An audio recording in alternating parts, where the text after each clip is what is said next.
Hello, everyone. Welcome to some more sprints. I am joined by Angela again. We're going to have another evening of sprinting together. I think Monet could potentially join this evening, but I think it'll depend on how busy she is because, like we discussed in the last set of sprints, Monet has a very busy life. But we are going to be doing just some evening sprints and if you watched the last one, I did roll to the final spot. I have picked my final book for the readathon, and I decided we were going to make it challenging. So we're going to read Kingdom of Ash. This is around 1,000 pages. I think I can do it, but it's going to make it kind of fun, right? Like, give me a little bit of a challenge for finishing it out. And I'll let Angela update you on hers. Oh my God. Yeah, so you're ending, and I hit a black hole and had to restart. Yep. So, I'll even be honest, the board kept me honest because I was trying to roll on my mouse pad so it would be quiet, but it bumped into a bunch of things, and I ended up getting a 6, which would have put me to the wormhole. And I was like, well, I hit a bunch of stuff. It's like I need to I'm going to roll it Fair correctly enough. on my board properly instead of just to the side.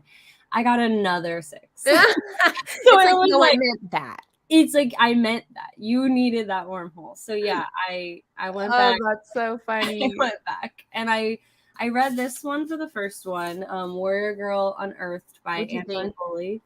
It was really good. It was the same as the first one, so good yet compulsively readable. Like, it is so good to fly through. And then now I'm reading Nettle and Bone by T. That one's fast. You should be able to I would anticipate probably finish it during these sprints, depending on how much reading we do.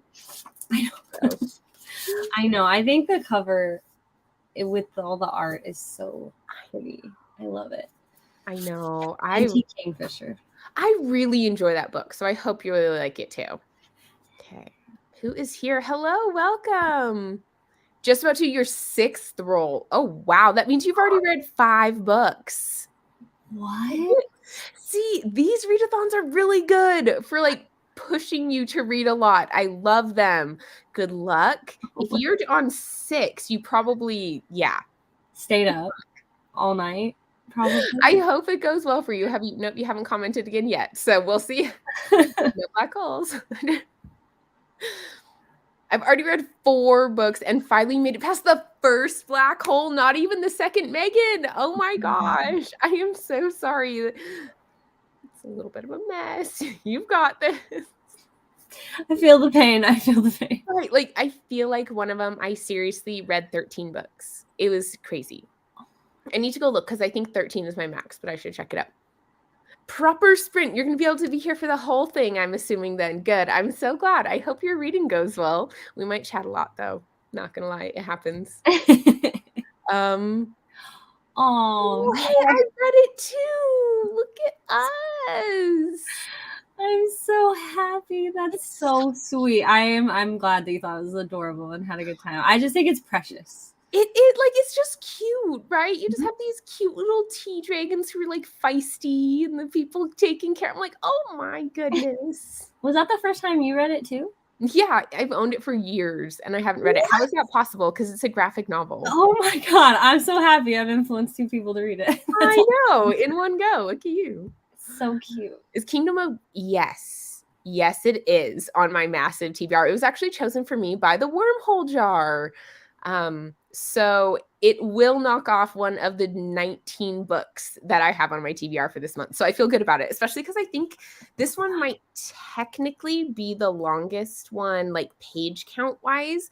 I don't think it's the actual longest one because it, the way the pages are formatted, right? The writing's not as small and it's a little bit thicker. I don't know, because there's another one that is longer.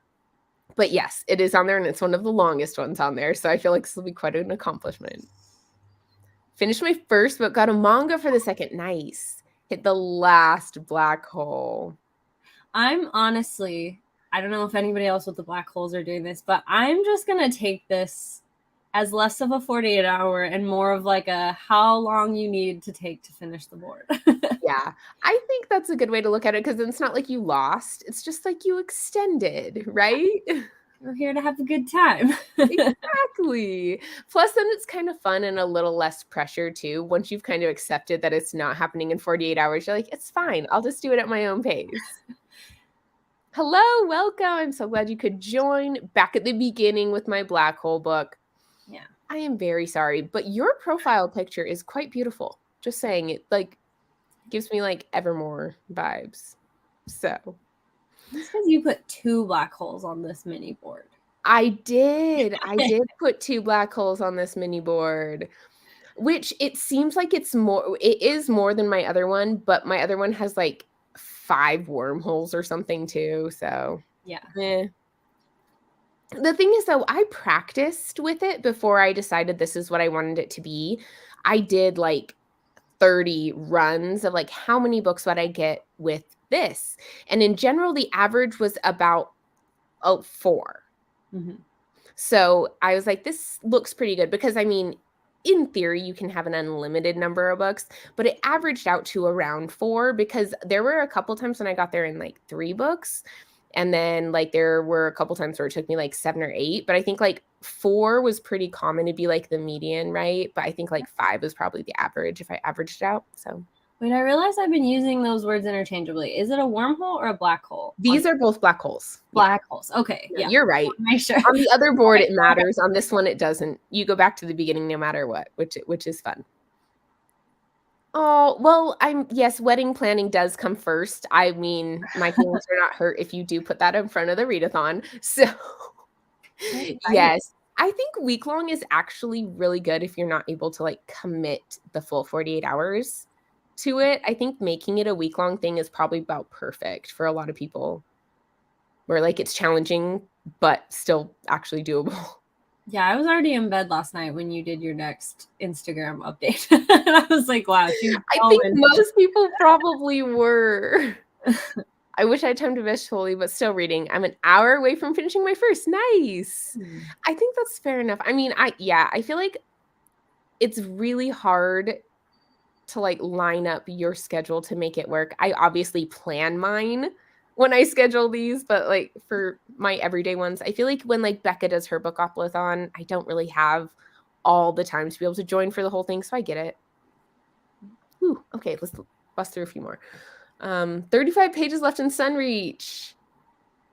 Nice. Your final pick is that one. That's good. Get those read before the final book comes out.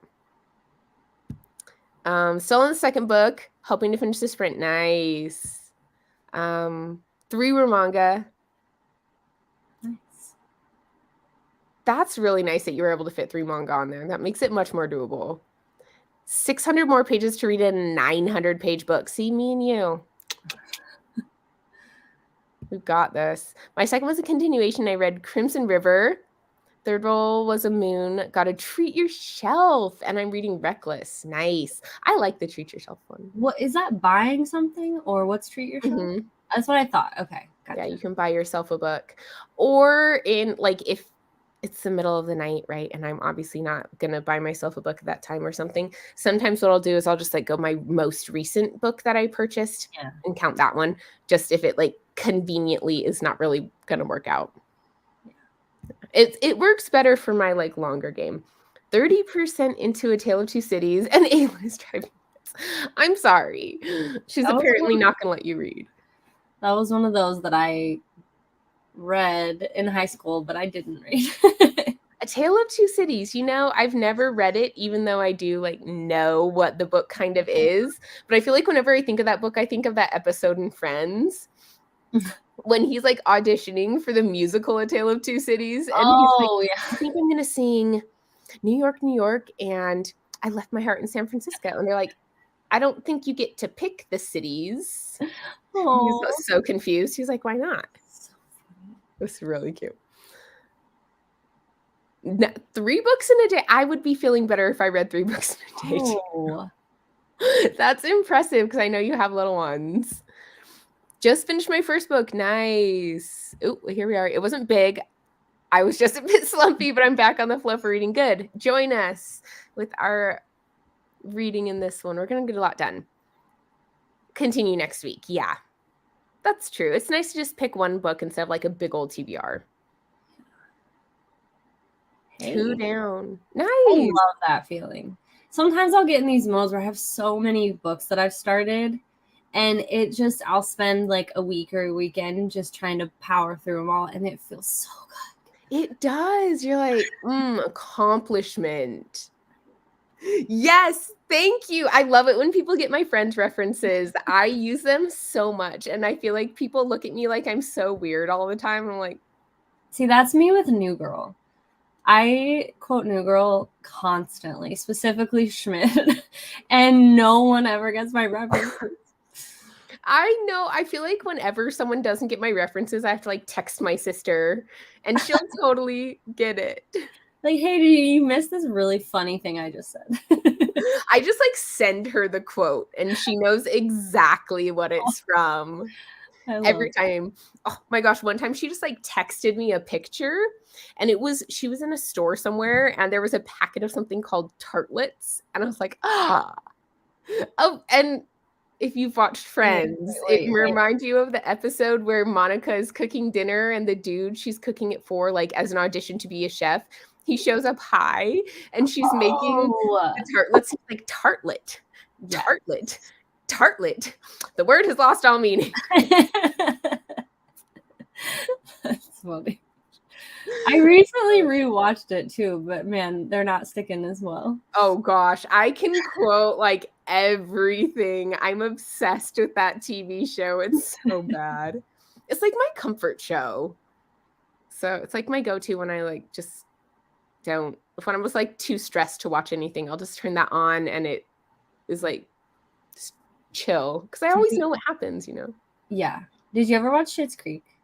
I did watch like a few episodes and I just wasn't Okay. into it. All right. I hated the mayor. I hate I him. know. Okay, you listen to me on Tea Dragon Society. Just trust it. Okay, I did the same thing. I watched like 2 episodes and we were like, I hate all of these people and stopped watching the show.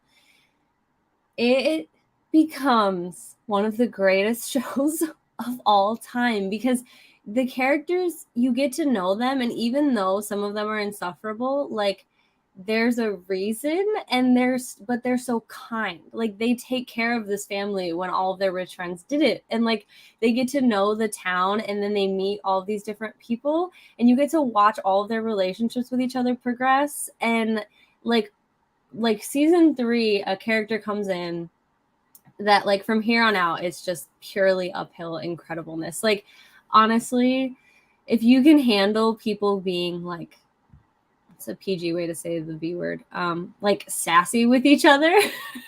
Schitt's Creek has, in my opinion, I think it's like the best written character arcs of all time in any TV show. Like it just like everybody finds their place. Everybody has so much character growth, and all the people you hate, like you either love to hate them or you end up being like, oh, I can understand them a bit more. And Right. then like David and Alexis, the siblings, their lines, their one-liners back and forth to each other, it's just incredible. I feel like I just cannot stand the mayor. I find him just like He's horrible. vomit worthy, Yeah. honestly. Like I can't. And so like I can't keep watching when he's in there. I'm like, I have to get away. You can fast forward past Roland. I know. Oh my gosh. Hold me close, young Tony. Oh, me too. Yeah. Oh my gosh. I love the TikTok of her singing that. It's freaking funny. Yes. I mean, actually, my husband watches it with me. He's very, very nice. NCIS, that's a good one. I feel like it's a really easy one to like rewatch, binge, like very like calming. And I think the show I watch the most is Doctor Who. Yeah. Yeah. I think that's a lot of people's like favorite show too. I feel like I get a lot of people who say like Doctor Who or Buffy the Vampire Slayer, stuff like that. Those like older kind of urban fantasy-esque type things. Are we talking about comfort shows specifically? Yeah, almost just like your go-to show to watch for just like comfort shows, essentially. Yeah. Yeah, I think it's New Girl for me. New Girl. Yeah, I think so. Yeah, it's definitely Friends for me, like 100%. Hi. Hey, what's your comfort show, Monet? Like your go-to over and over again? How I Met Your Mother, hands down. That's my husband. Oh my gosh, I love that. Mine's Friends. So Really? related. Yeah. If I'm feeling like I want some humor, I love Schmidt from New Girl, or I just said that. I said Schmidt Yes. from New Girl. Heck yeah. yeah, or The Good Place. I find that to be very funny. I love the I first changed season. what I said. Monet's right. I changed what I said. I said that I thought that Schitt's Creek was one of the best character arc plotted shows. No, I think The Good Place is one of the best plotted shows. Oh, certainly. The character development in Good Place is top tier. Phenomenal. Have you watched it, Stephanie? I've watched the first season of The Good Place, yeah, and I really liked it. But then the second season wasn't out when I watched the first season, so I just never continued. I feel like that happens all the time. I just like Right. watch what's out and then I never keep going. Well, if you ever want to go back to it, highly recommend. Like from start to finish, it's a good character arc show. I like it. I just really like to binge shows, and so I don't know. I just kind of feel like once I've moved on to another show, I'm binging that one now. I don't know. I love a good group of friends, but How I Met Your Mother is like I will watch that no matter where or when. Or I think one that cures depression for me, like whenever I start to feel like regularly sad, Once Upon a Time. I will. Oh, that's my niece. So That's my favorite. I we have a keep our tattoo of that Disney show. Plus pretty much exclusively because my niece uses it to watch Once Upon a Time, like constantly. She'll rewatch that show so many times. I have warded off depression many times rewatching Once Upon a Time. It's really cute. It's a really cute show. I actually think they did such a good job with it. Okay. Oh, the Big Bang Theory is really funny. I like that show. Yeah. I go to sleep to the Big Bang Theory because I've seen it so many times. You know, when you've seen a show so many times, you just fall asleep. Yeah. Friends, Sex and the City, Grey's Anatomy. Okay, all three of those would count for me too. Like Friends is my number one for sure. Yeah. But I do Grey's Anatomy a lot too. And I'm just doing Sex and the City now. I'm doing my rewatch right now. It doesn't get you mad when they do medical things wrong. In Grey's Anatomy, it actually doesn't make me mad, but I do notice them and point them out to my husband. Yeah. And he'll be like, okay. I actually think he finds it interesting sometimes, but every once in a while he'll be like, that is so not how it would go. Or, okay, one of my biggest things, I'm going to come back to this, but is when they do things that clearly violate the law. Yeah. And then there are like no repercussions. I'm like, you would lose your license. Like, what is going on here? Like, this isn't just like frowned upon, it's full on illegal. Yeah, I was a medical assistant, so sanitation was like, and like hygiene was my big thing. So I would always see when someone would like touch something after they just did something else, and I'm like, you can't do that. That's dirty now. It's contaminated. Yeah. I know. I feel like I can let most things go, but I do feel like the things where I'm like, that's full on illegal. Like, you can't do that. That's like a violation of patient rights. I'm just like, ah. But okay. Bob's Burgers. Yeah, I listen to that while I cook. I don't even know what that is. My husband loves Bob's Burger and Rick and Morty. He will watch Bob's Burger and Rick and Morty for like nonstop. Like, oh my god. Bob's Burgers, I realized that I had a hard time with the first few seasons because they changed the tone completely. They started off like, you know how adult cartoons can be a little raunchy and inappropriate? That is how they started the show off too. And I don't really like that much. But then they like hit their stride and it became so wholesome. And it became about the family all loving and supporting each other. And like the humor, it just changed completely. And I know for a fact because I started it over and I was like, no, it is different now. Like, so I would recommend skipping the first few seasons maybe, but like, or the first season or so, but it gets so sweet and wholesome. That's good. I think the only like cartoon show I've watched is like the Cleveland Show. So yeah, I haven't that and SpongeBob. That's as far as I go in cartoon. SpongeBob. Oh my gosh. That is actually funny. I still think SpongeBob's funny and I'm a grown adult. Charmed or NCIS. I actually tried to watch Charmed and I think you might have need to watch it when it first came out because it was like very much a product of its times. I'm like, ooh, I can like feel the like early 2000s or 90s or whatever it is. Big Bang Theory. Okay, I do like that one. I think Sheldon is freaking hilarious. Okay, what else do we have? Old Time Team. I have never heard of that one either, but that sounds like time. Like smart. You're watching like about archaeology and stuff. How I Met Your Mother, they're watching it right now. I actually made my husband watch all the seasons of that with me. He quite enjoyed it. What did you think of the final season?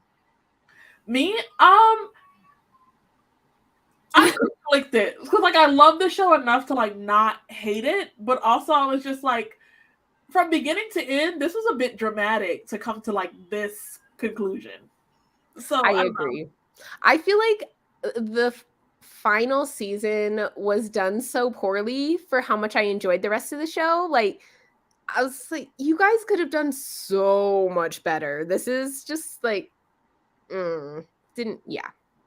I agree. I love it. Parks and Rec, I've heard that one's the other one. The Good Place. Okay. The Good Place. Wow. I feel like this is way more popular than I thought it was. Original Charmed. Okay, gotcha. Not like that new one that they came out with. Friends and King of Queens. Those are kind of like at the same time-ish. I remember watching King of Queens like actually on TV. I really liked it. It was cute. Yeah, I agree. Okay. How I Met Your Mother, but does not like the ending. Yep. Did you not like the pairing? Is that what we're about? For me personally, I just felt like the whole final season, I didn't like how it was done. I just didn't like the setup of it, like how it was put through, some of the character things that happened in there.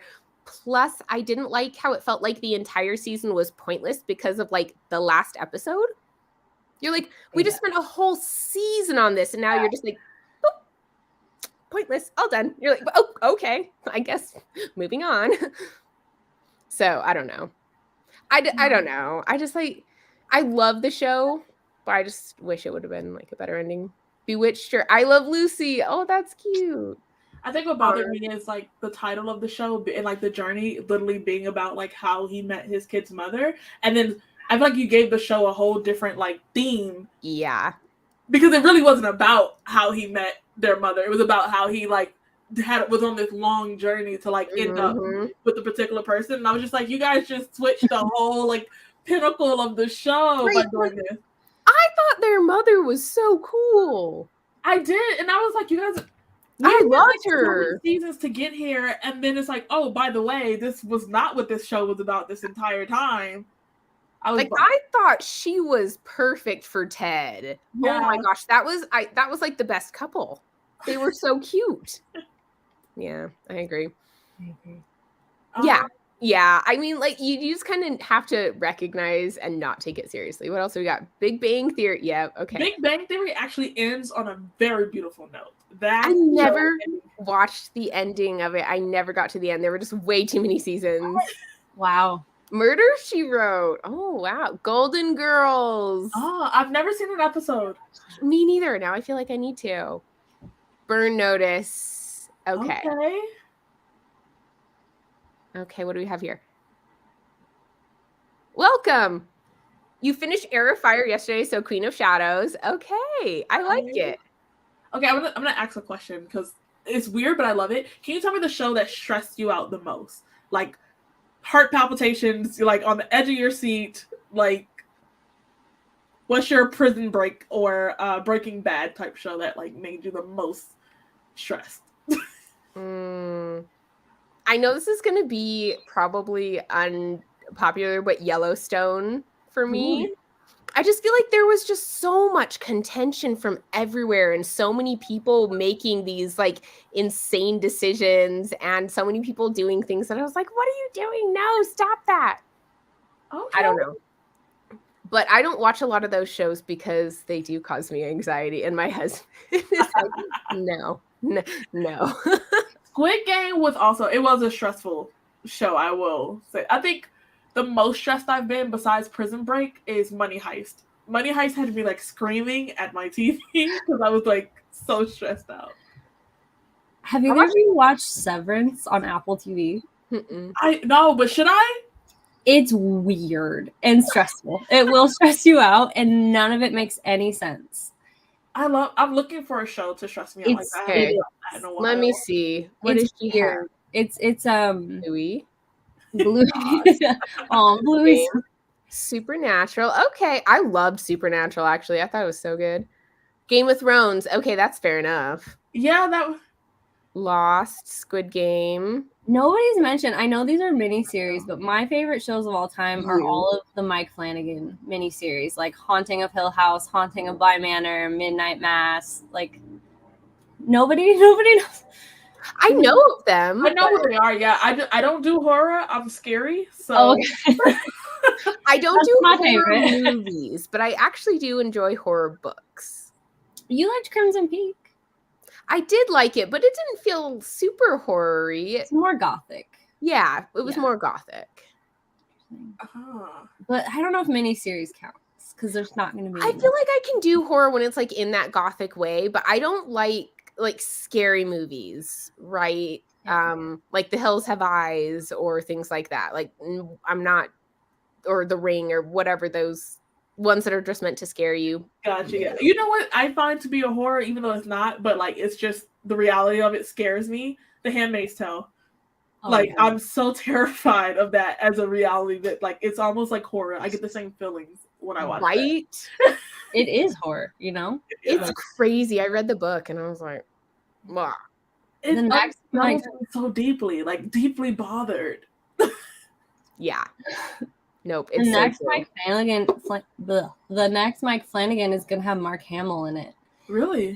It's going to be a retelling of The Fall of the House of Usher. Ooh. And Mark Hamill's in it. I'm really excited. Kind of like The Dead. What Moves the Dead. Okay. I'm excited. Supernatural's really long, right? I remember trying to watch it, but that and The Walking Dead, I don't know. I just couldn't. I was too scared to get into them. I think it's like 15 or 16 seasons. It's really long. Supernatural? Yeah. And how long is The Walking Dead? Oh, I don't know. I haven't watched that. Is it still, or at least like spin-offs I feel like are going? I think Supernatural's done. They made a separate TV show of the parents' story. Did they? I didn't even know that. I didn't watch it. I probably wouldn't watch that, but like I know like the Vampire Diaries and then the originals and then Legacy. Like if you break it off and then start something else, I'm like, oh, cool. And it feels smaller, but if you're someone to watch all of the seasons all the way through, it does become like a massive storyline. Oh my gosh, I watched all of the Vampire Diaries. I actually made my husband watch them all with me. Do you like that or the originals? I know that there's like a 50-50 on like. I never finished the originals, and I don't think it's because I didn't like it, because I actually really did enjoy it. Like, well, for what it is, right? Yeah. But I don't know. I just kind of like stopped watching it. I think my husband will have to talk me out of not naming my son Klaus because I just love. I do love Klaus. I do love Klaus. American Horror Story I've heard is really popular too, but I'm also too scared. Well, if you said you're interested in Severance, it's not a horror. It's like a sci-fi, if anything. But very boring sci-fi. Like it's like, but not boring as in like nothing happens. A lot of weird things happen and you're just like so confused and they don't really give you any answers. And we've been waiting for season 2 for like over a year. But like it's really, if you want that edge of your seat show where you're like at the end of the episode you're like, what is happening? Like it's a good one. It's very weird. I'm gonna check it out. I have Apple TV just to watch what is it called? Ted not Ted Lasso. Ted Lasso. I was gonna say Ted Mosby. Listen, the name Ted is Have you met Ted? I love Ted Lasso. I watched the first 2 seasons of Ted Lasso. Are there more out yet? I think the third one dropped recently. Okay, because I love that show. It's so funny. Yeah, I think they just need more seasons to be like solidified as like a favorite for me. It's just getting started. So yeah, but the first season was just awesome. Like the second season was good too, but I feel like the first one was just so good. Stephanie, you're gonna make fun of me. Remember how we were talking about Jurassic Park last night? Yes. I got Did you Apple watch TV it? for the dinosaur show. Oh my gosh, I love it. That's why I got Apple TV. There's like a really, really cool dinosaur show where they like it looks so real. And each episode is like dinosaurs from different like areas of land and stuff. And it looks so real. It's insane. It's really good. The Whoa. third season is the last? What? Ooh. I just saw that too. I was like, no way. There's no way that show was not getting good ratings enough to keep them going. I don't know. There's Maybe no they were way. just done with the story. I don't Maybe know. it was like The Good Place. They just are like, this is where I want the story to end. Dang. I love I that. was that from like Netflix, not Apple. I feel like Netflix always cancels like shows that I feel like would have been popular if you had just given them like another season. But I feel like there's too much pressure to be successful on your first season because, like Angela mentioned before, some shows really do like find their stride later. Yeah, but there's too much pressure for the first season. Did Netflix sell Wednesday? They did, right? Yeah. Okay. Because I was going to say, I don't think they're making another season, but I thought they maybe sold it to someone else and that's why they're not. Ah, she agrees. The Good Place is a great show. Okay. We should probably do a little reading. We're talking about TV. I love it. Okay. Do we want to read till the hour or 15? Can we do 15? Let's do it because I already have that banner made, so I don't have to edit anything. Okay. Here we go.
Hello.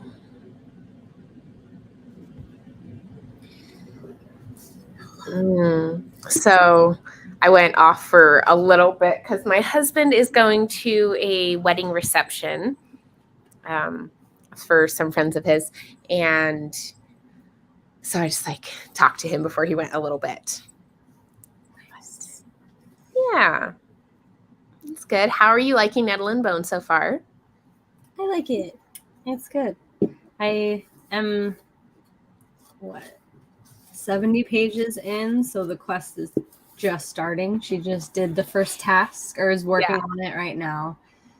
Yeah, it's funny. I really do like it, but it is true. Because we were talking about before the live that I'm probably gonna end up liking What Moves the Dead more because I like haunted house stuff, and then you like Nettle and Bone more because you like more fantasy quests. Yep. It's true. That's completely what I anticipated when you were reading it. I'm like, yeah, but I still think you will like it. It does still have a little bit of that dark undertones to it. Plus, I really like a lot of the characters in it. I just feel like they pull in kind of a variety of people, and it's not always what you expect of them. So I don't know. I like it. Actually, the thing that I like most about T. Kingfisher is her humor. All of her books have humor. Well, I've read, this will be the third, but the ones that I have read, the sense of humor that's just kind of sprinkled in, that's what I love so much. And this has it for sure. And I like the main character too. Yeah. I like her how she has that not like other girls kind of vibe to her, but it's not the way it's done. I feel like in most fantasy books in the obnoxious way. It's just kind of casually, this is how she is type thing. And it shows how it doesn't fit in with the life she was born into necessarily, but not in a, oh, she's not like other girls, so she is so much better. It just seems like the consequence of her circumstances. She grew up in a convent, so you're just gonna not be like a princess if you grow up in the convent. Yeah. No, I really liked it. I hope you enjoy it. I think it's good. But oh yeah, I think I will. I've given all of them either 5 or 4 stars, all of her books, so this one will probably be the same. I like her as an author. Okay, Sophia, welcome. Way to pop in. I think it's only 1 in the morning where you're at. No big deal. Magic's Pawn. Let's just enunciate. And I loved it. I typed, you rolled again and got to the end, so I'm going to go straight into the sequel next. Oh my gosh, you're totally going to finish. I'm so impressed, Sophia. You finish every time.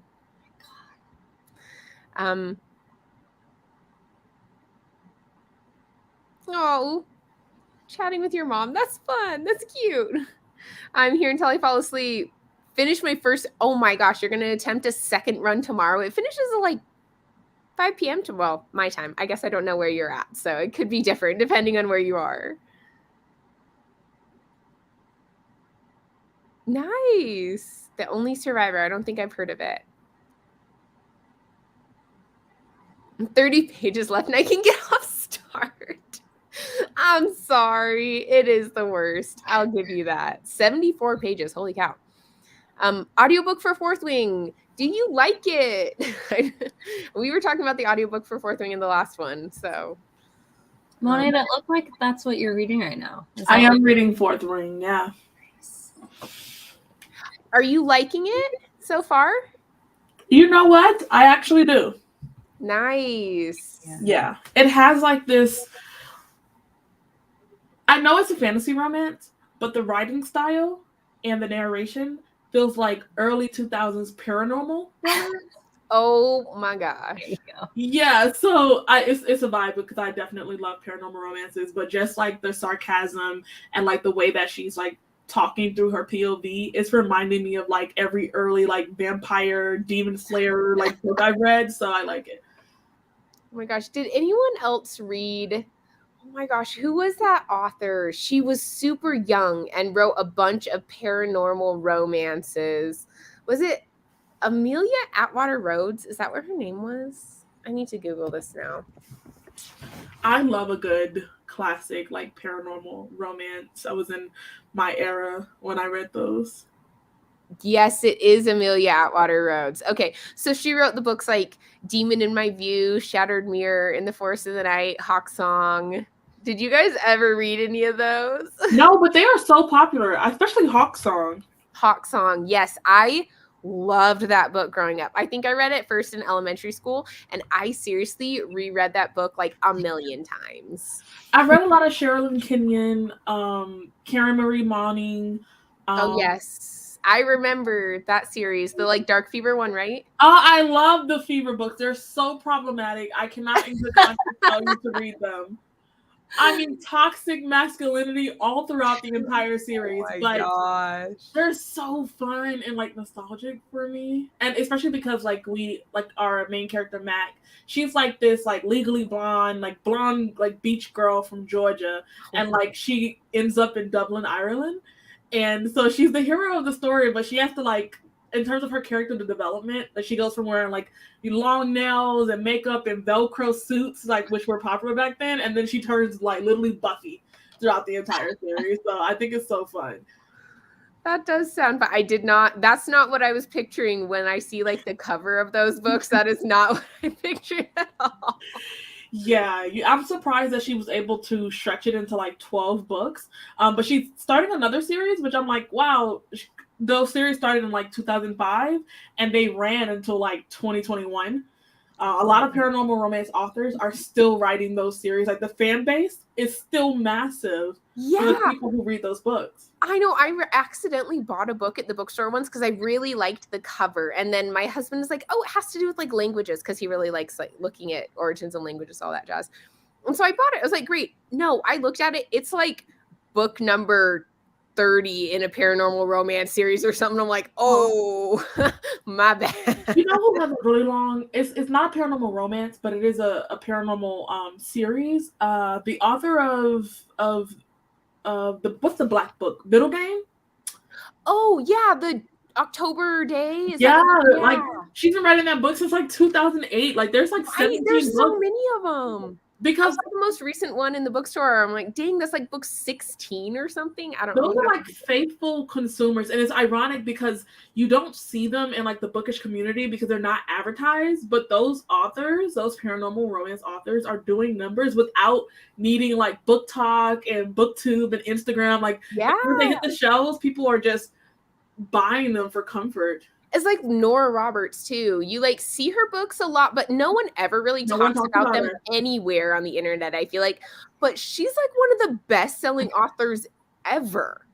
It's insane. That woman's got like and I've never seen her advertise a book. Like I see the new releases never when I go to the store, but I never see a publisher like talk about any of her new releases. But Nora Roberts makes a ton of money off her books, and no one talks about them. Oh my gosh, do you remember when that author it was the one that wrote like Children of Blood and Bone? And then Nora Roberts came out with the book called Of Blood and Bone. And she's like, oh, she's just like capitalizing on my success. And everyone's like, oh, girl, that is not what is happening here at all. Like, Nora Roberts doesn't need to capitalize on anyone's success at all. It's so embarrassing for her. I was like, maybe talk to someone before you say things. Oh, gosh. But yeah, I looked. There are 18 books in that October Day series. It's been going on by Shauna Maguire. Is it? Does it? Yeah, it is Shauna Maguire. She hasn't used the pseudonym there. Yeah. And the Sherilyn Kenyon books, I think her and what if the Black Dagger Brotherhood? Yeah. By is it JD or something like that? The author J.R. Ward. Yes. That fan base. Those are huge. Like, but you never see them anywhere. Then you go to the bookstores or used bookstores. They're like everywhere. Yeah. Crazy. I feel like I now want to read some of them. I actually did read a few Nora Roberts books a few years back. I've never read a Nora Roberts. It was one of her more recent ones, but I feel like I want to read the ones about like the witch cousins that I hear everyone really loves. It's like one of her most popular series. I love a good fantasy romance, but as much as I love it, it will never compare to like the paranormal romance. Like True Blood, that era when all of those books were coming out, like Sookie had a whole phenomenon of her. Yes. I think comparably, like maybe the Sarah J. Maas books are like almost similar, but it's like, I don't know, that's like the pinnacle. That or From Blood and Ash, you really just have like 2 or 3 like real choices. But Paranormal Romance, you could literally go into like a used bookstore and like thrift an entire like 15 book series. So it's fun. Yeah, I went to a bookstore in Oregon when we were over there on vacation, and the paperbacks were $1. I got like 10 paranormal romances in paperback for $10, and I could have gotten like 100 more. There were so many. But they're so problematic. Like some of the writing is cringe. Like some of it ages really, really bad. But I find it like funny, you know, like in a way that I would watch Twilight today, where everything is just like, wow, this is like such a campy phase in life. It's so true, but you know what? They're still enjoyable is the thing. Like, you just have to not actually critique. Don't think about it too much. Yeah. Don't really think about it at all, really. Yes, someone else has read those. Middle school? Those were like my elementary years because my sister was reading them is why. Because I have an older sister and she was super into those books. And so I just like stole them off her bookshelf.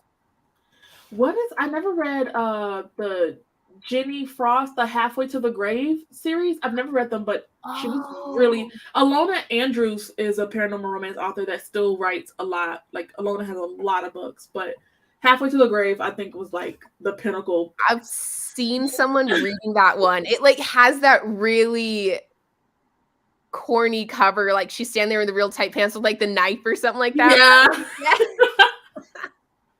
Those covers where like you just had this like ambiguous female figure with like black leather pants, and you can see like knives or something. Like you know the vibe that you're gonna get. Oh my gosh, that was now I kind of want to read them.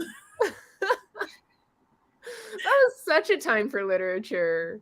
Yeah, I wish it would come back. Yeah, but in a good way, not in like, you know, they can resurrect it, but like still in a way that would be popular now. You know, they could like make a mix of it. I think everyone's just obsessed with like fae lore these days, and so I think people are way too into fae.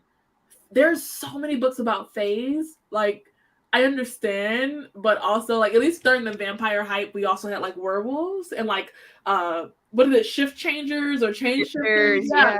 But like fae is like dominating romance in the fantasy romance genre right now. So. I know we just go in phases apparently. We're over the phase. I think that, you know, maybe vampires or something will make a comeback or something. I'd like to see elves. I think elves might be our next move. I think I would quite enjoy that. Not Ice Planet Barbarian? Maybe aliens, like an entirely different species altogether.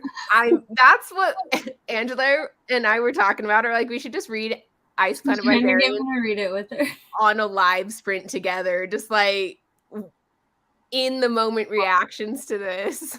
That would be fun. What are they though? Are they aliens? Yeah. Oh yeah. Aliens. Okay. They're like blue. I'm pretty sure. It seems unorthodox, but if you look into alien smut, there is a ton of alien smut books. You wouldn't think that, but there's a lot of choices. There's a lot of options if you really want to dabble in that area. If you really want to read alien smut, there's more than Ice Planet Barbarians, I assure you. I think it's so funny how Ice Planet Barbarians is so mainstream at this point that it's like in bookstores and everything. There's like a special Barnes and Noble edition. The new covers are definitely appealing. Oh, the new covers are way better. The old ones though, like they just have that like very bad romance cover, which like also is kind of appealing too. But I don't know. 100% accurate of the fourth. Right. My mom is a millionaire Roberts books. I've read a few of her books, but she has they have so many. It's like Louis L'Amour with Westerns. They go on forever. Oh my gosh, why would you need a pseudonym when you already have a million? There's a lot of books under J.D. Robb. That's also correct. Does she do anything but write? How is this possible? Nice. I wonder how many books she has total. Like, I know Mercedes Lackey has a ton of books. James Patterson, but he doesn't write all his books. But I think in terms of authors that write their own books, Mercedes Lackey and Nora Roberts is like massive. Let's see.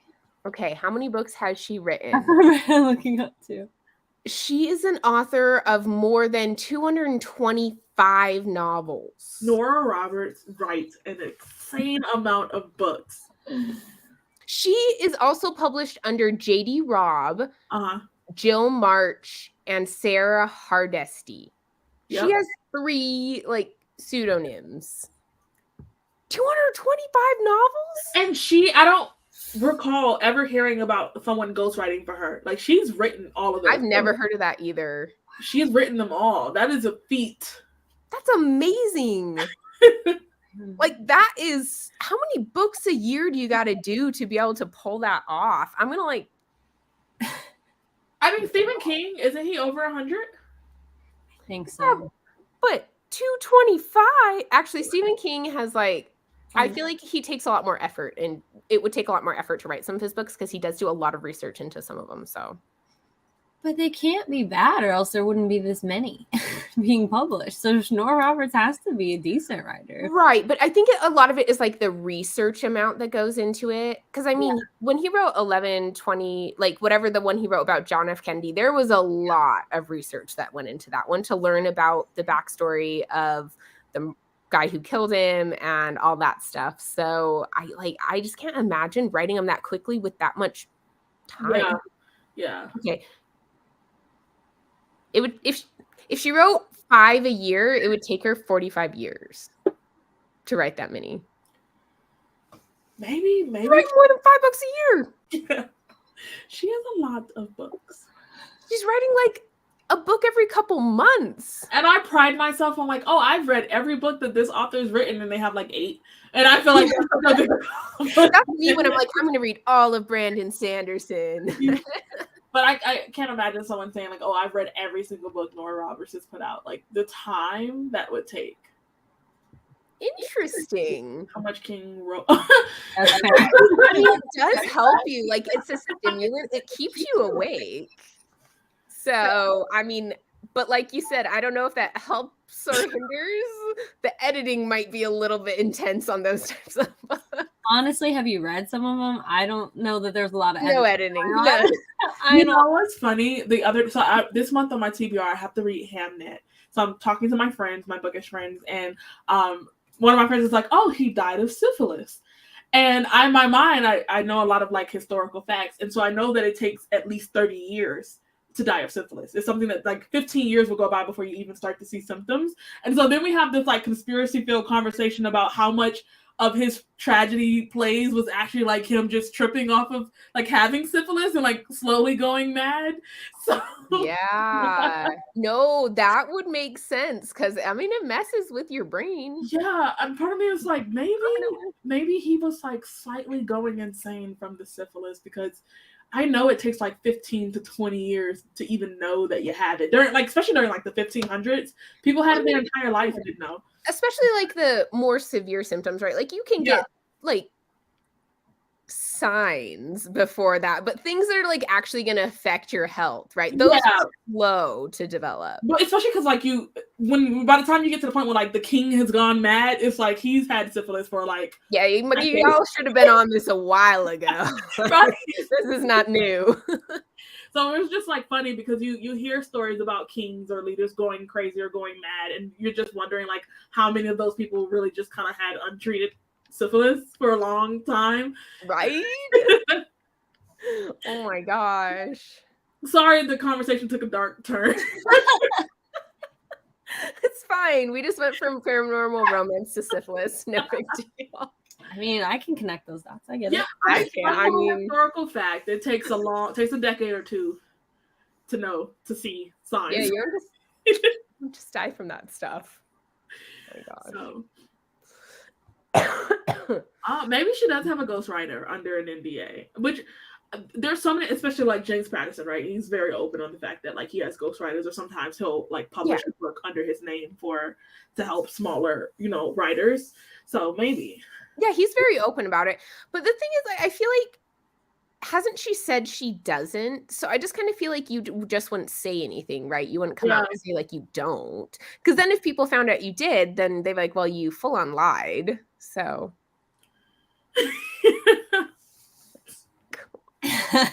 Oh my gosh. I actually just watched the episode of House with the old lady that has syphilis. That was so funny. She's like, nah, I don't want it to be treated. He's like, what? I She's like, remember reading a nonfiction book. like I don't remember the title, so I don't know how true this is, but it was said that in the early stages when people first started like dying of syphilis, that most people in Europe believed that it was a disease of the elite and the intelligent. So to die of syphilis was it's almost like it was some type of disease that only went after the intellectually intelligent people. And I was my gosh. Wow, it took them a really long time to understand syphilis. Right? Like, it's kind of not even related to that at all. But it was, I guess, a very selective disease that only went after brilliant minds. That was the belief. Other people just probably didn't get diagnosed. Probably, when you have people like Shakespeare dying of it, you're just like, oh, like, I'm similar to Shakespeare. We both have Oh my gosh. What that's like the worst thing to compare with. It was a badge of honor. Oh, maybe that would make sense. Okay, so I'm not going crazy. I could have sworn I read that in a book when I was in like high school. So I don't know. I need to go look it up again. But I remember reading that like syphilis was a very like honorable way to go. So, dang, because nowadays it's not at all. Like if you go by syphilis, you're just dumb. I haven't heard of anyone being diagnosed with it in a really long time. So actually, I mean, not to like bring us down even more, there is an increase in infant syphilis, particularly in the American South. Yep, could have gone my whole life without knowing that. Oh my gosh. I have no words, really. Yeah, I mean, by increase, I don't mean like we have like a epidemic or anything at this point, but when you go from like 2 or 3 to like 7 or 8 cases, 10, 20, like it's going up. But it's just like lack of treatment because it's so easily treated. Yeah, I remember how like revolutionary penicillin was to society. Oh yeah, like it's only one too. It's not like you have to take this long-term course, like one and done, like you're good to go. I think the problem is that we have so much faith in penicillin that now if something can't be cured by that, it's like, dang, what do we do? You're like, well, or if someone's allergic to it, you're like, amoxicillin or penicillin are like the most common, like antibiotics that I see. So like if you are allergic, I want to know, what do they do with you if you can't take it? There are different ones. Yeah. Okay. You have different options. You just don't use them as frequently because you don't want to create resistances. Yeah. But there are other options. Yeah. In nursing homes. Yes. Yeah, there's actually increase of several things in nursing homes, which is kind of interesting. Yeah. Thank you guys for sharing. You take different ones. Yeah. I'm going to be like, there's an abundance of faith in penicillin. So there are areas where they will prescribe different antibiotics, particularly because in that area there is like resistance to certain antibiotics versus other areas, even within the same country. Like the United States, we have certain areas that have like a higher resistance to certain antibiotics. So they will like recommend that you prescribe other ones because of the risk of whatever they have to be a resistant strain. So yeah, it's kind of crazy. Wow. Overprescribing antibiotics, the things that come with it. It's lovely. I guess I never put that together, that if there's a normal drug that we're usually prescribed, that at some point as a society, we will build up a tolerance. Yep.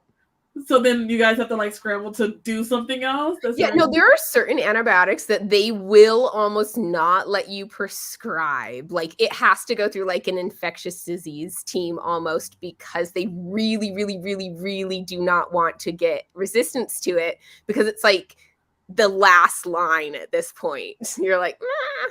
You know what? That must be what happened with Tylenol. Because I swear when I'm in pain, Tylenol does the bare minimum So I'm just convinced that like maybe we just all have a tolerance for Tylenol. That's possible. Well, remember when we used to get those, like when it was in a tube, the delicious amoxicillin when we were kids? It was pink. Yeah. And you put it in the little tube and drink it. Like And I still have pink amoxicillin. I give it to my little babies. It was so good, and now we don't really do that as often. At least I at was home. talking to someone the other day, like I know that Not for adults. No, but is it still the same thing?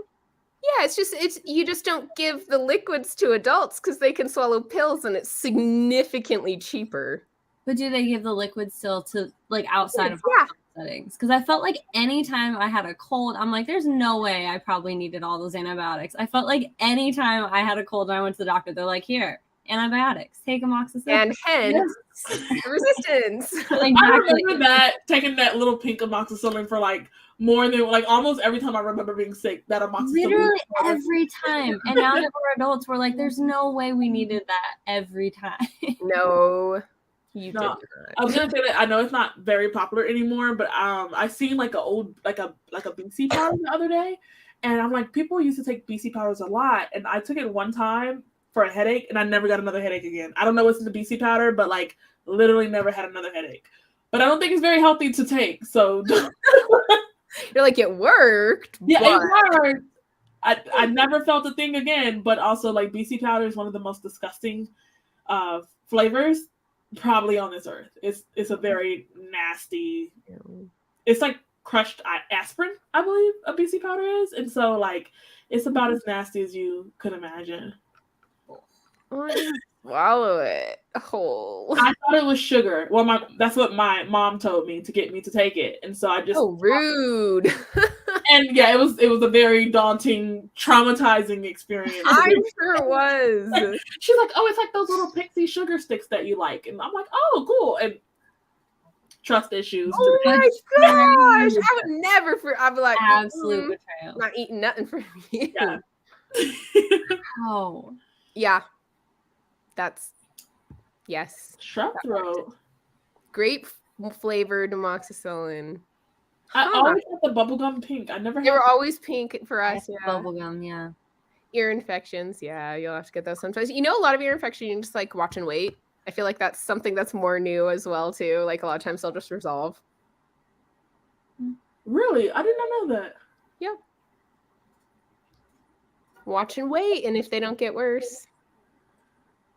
My daughter got them. She got it twice, an ear infection, but I didn't know either time because like she wasn't like pulling at her ear, like things that you think a kid would do when they have an ear infection. So like when I took her to the doctor, she's like, "Yeah, her ears are inflamed," and we're like, "Really?" We saw no symptoms of that at all. I remember feeling like such a crappy mom because I'm like, this is her second time getting an ear infection, and like we didn't know. She never mentioned that her ear was hurting or throbbing or. I just happened to look over and there was like liquid running out of her ear. And I was just like, that's odd. Yeah. Did it rupture? Or was it like more external? It was more, she also had something that was like an upper respiratory. It was like, we were living in Washington, so there's a lot of like fire smoke. So it was just a combination of like everything. So yeah. That's why I feel bad for everyone that's like in New York right now or like upper northern part because I've been in that fire smoke and it is not fun. Oh, we get it every year, yeah. Especially when I lived in Montana. We got it a lot. Really? Yeah, it was really bad there. Your mom used to take the BC powders, goody powders, same thing. Those things are disgusting. And I could never just chase it with water. No. No, thank you. But it works. It does work. No. I'm good. Dayquil is my savior. Oh my God. So I work with kids, and so I'm sick constantly. And Dayquil just powers me through the day when I'm sick. Yes.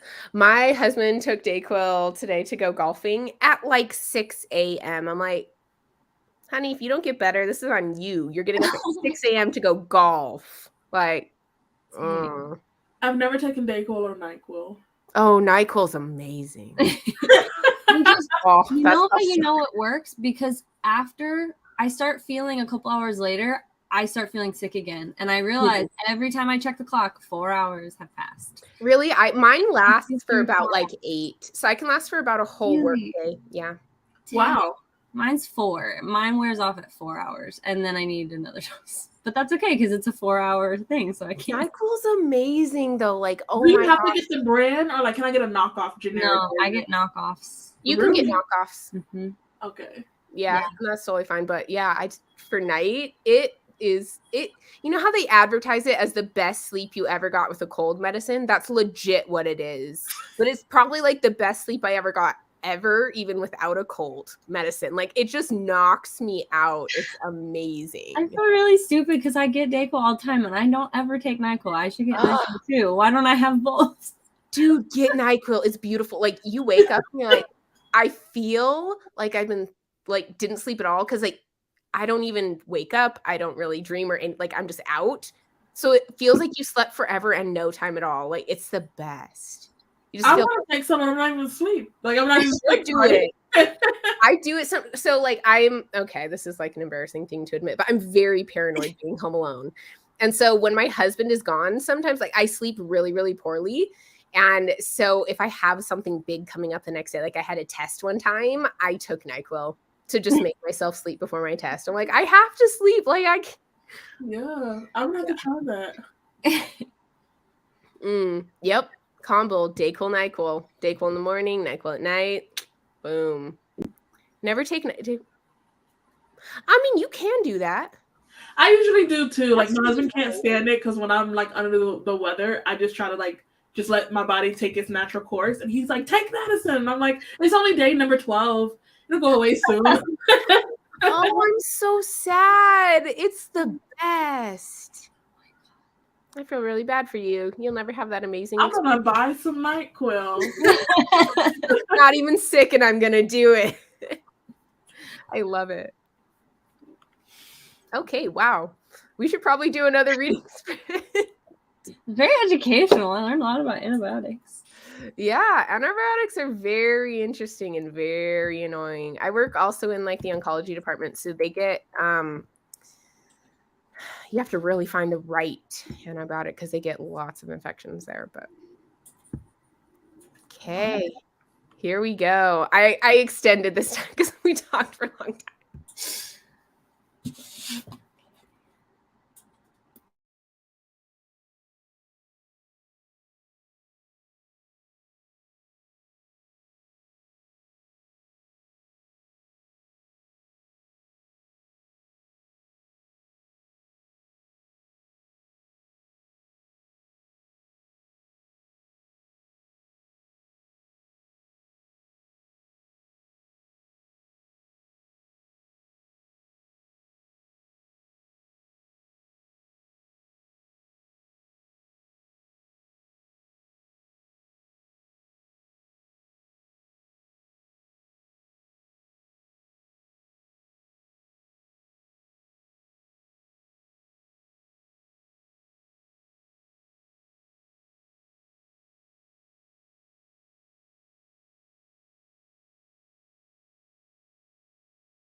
Hello. How are you liking your books? Still enjoying mine for the most part. It's fun. So Same. Yeah. I'm halfway through. You know, I love the movie Stardust. But I think this is one of the cases for me where I actually thought the movie was so much better than the book. I didn't really like Stardust by Neil Gaiman, and I feel like for some reason it's giving me similar vibes, but of what I want it to be. Like this like quest through like the market and through all these things, like trying to do, I don't know. I really, really like it. T. Kingfisher, man, she always gets me. I feel like it's so well written too. It's so funny. There's so many scenes I just keep laughing. And like this is like what we were talking about yesterday about like how you decide 5 stars. Like I think this is gonna be one of those where like, is it gonna be an all-time favorite book that like burns my heart and soul? No, but like I have zero faults with the book at all and I'm having a great time. So to me, that's also a 5. Yeah. I don't know. Monet, how do you rate 4 and 5s and stuff? We were talking. My 5s can be objective, or they can be like a personal favorite. I'm willing to give a book that I feel like deserves 5 stars, even if it wasn't a 5-star for me. I try to be understanding. But like I have my own personal spreadsheet where I track my reading, and so like books that like are like new favorites or might make like the top of the year technically get a 6-star rating, just so that I can keep track of those. Oh, that's smart. That makes so much sense, and it's so easy to find. It is, because at the end of the year, like when I'm doing all of my content, any book that I give a 1-star is like conditional to turn red, and any book that gets a 6-star is conditional to like turn a baby blue color. So like I can pick out my best and the worst that easy on my spreadsheet.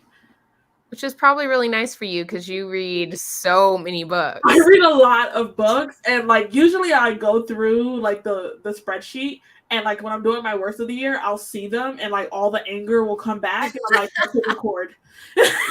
I know. I've watched your worst of the year videos. I feel like you just rant on them. You're like, this was terrible, and let me tell you why. And you know, I think people actually look forward to like my worst of the year. I don't try to make it like clickbait type content. I'm just really that upset. But people usually look forward to my I do enjoy it.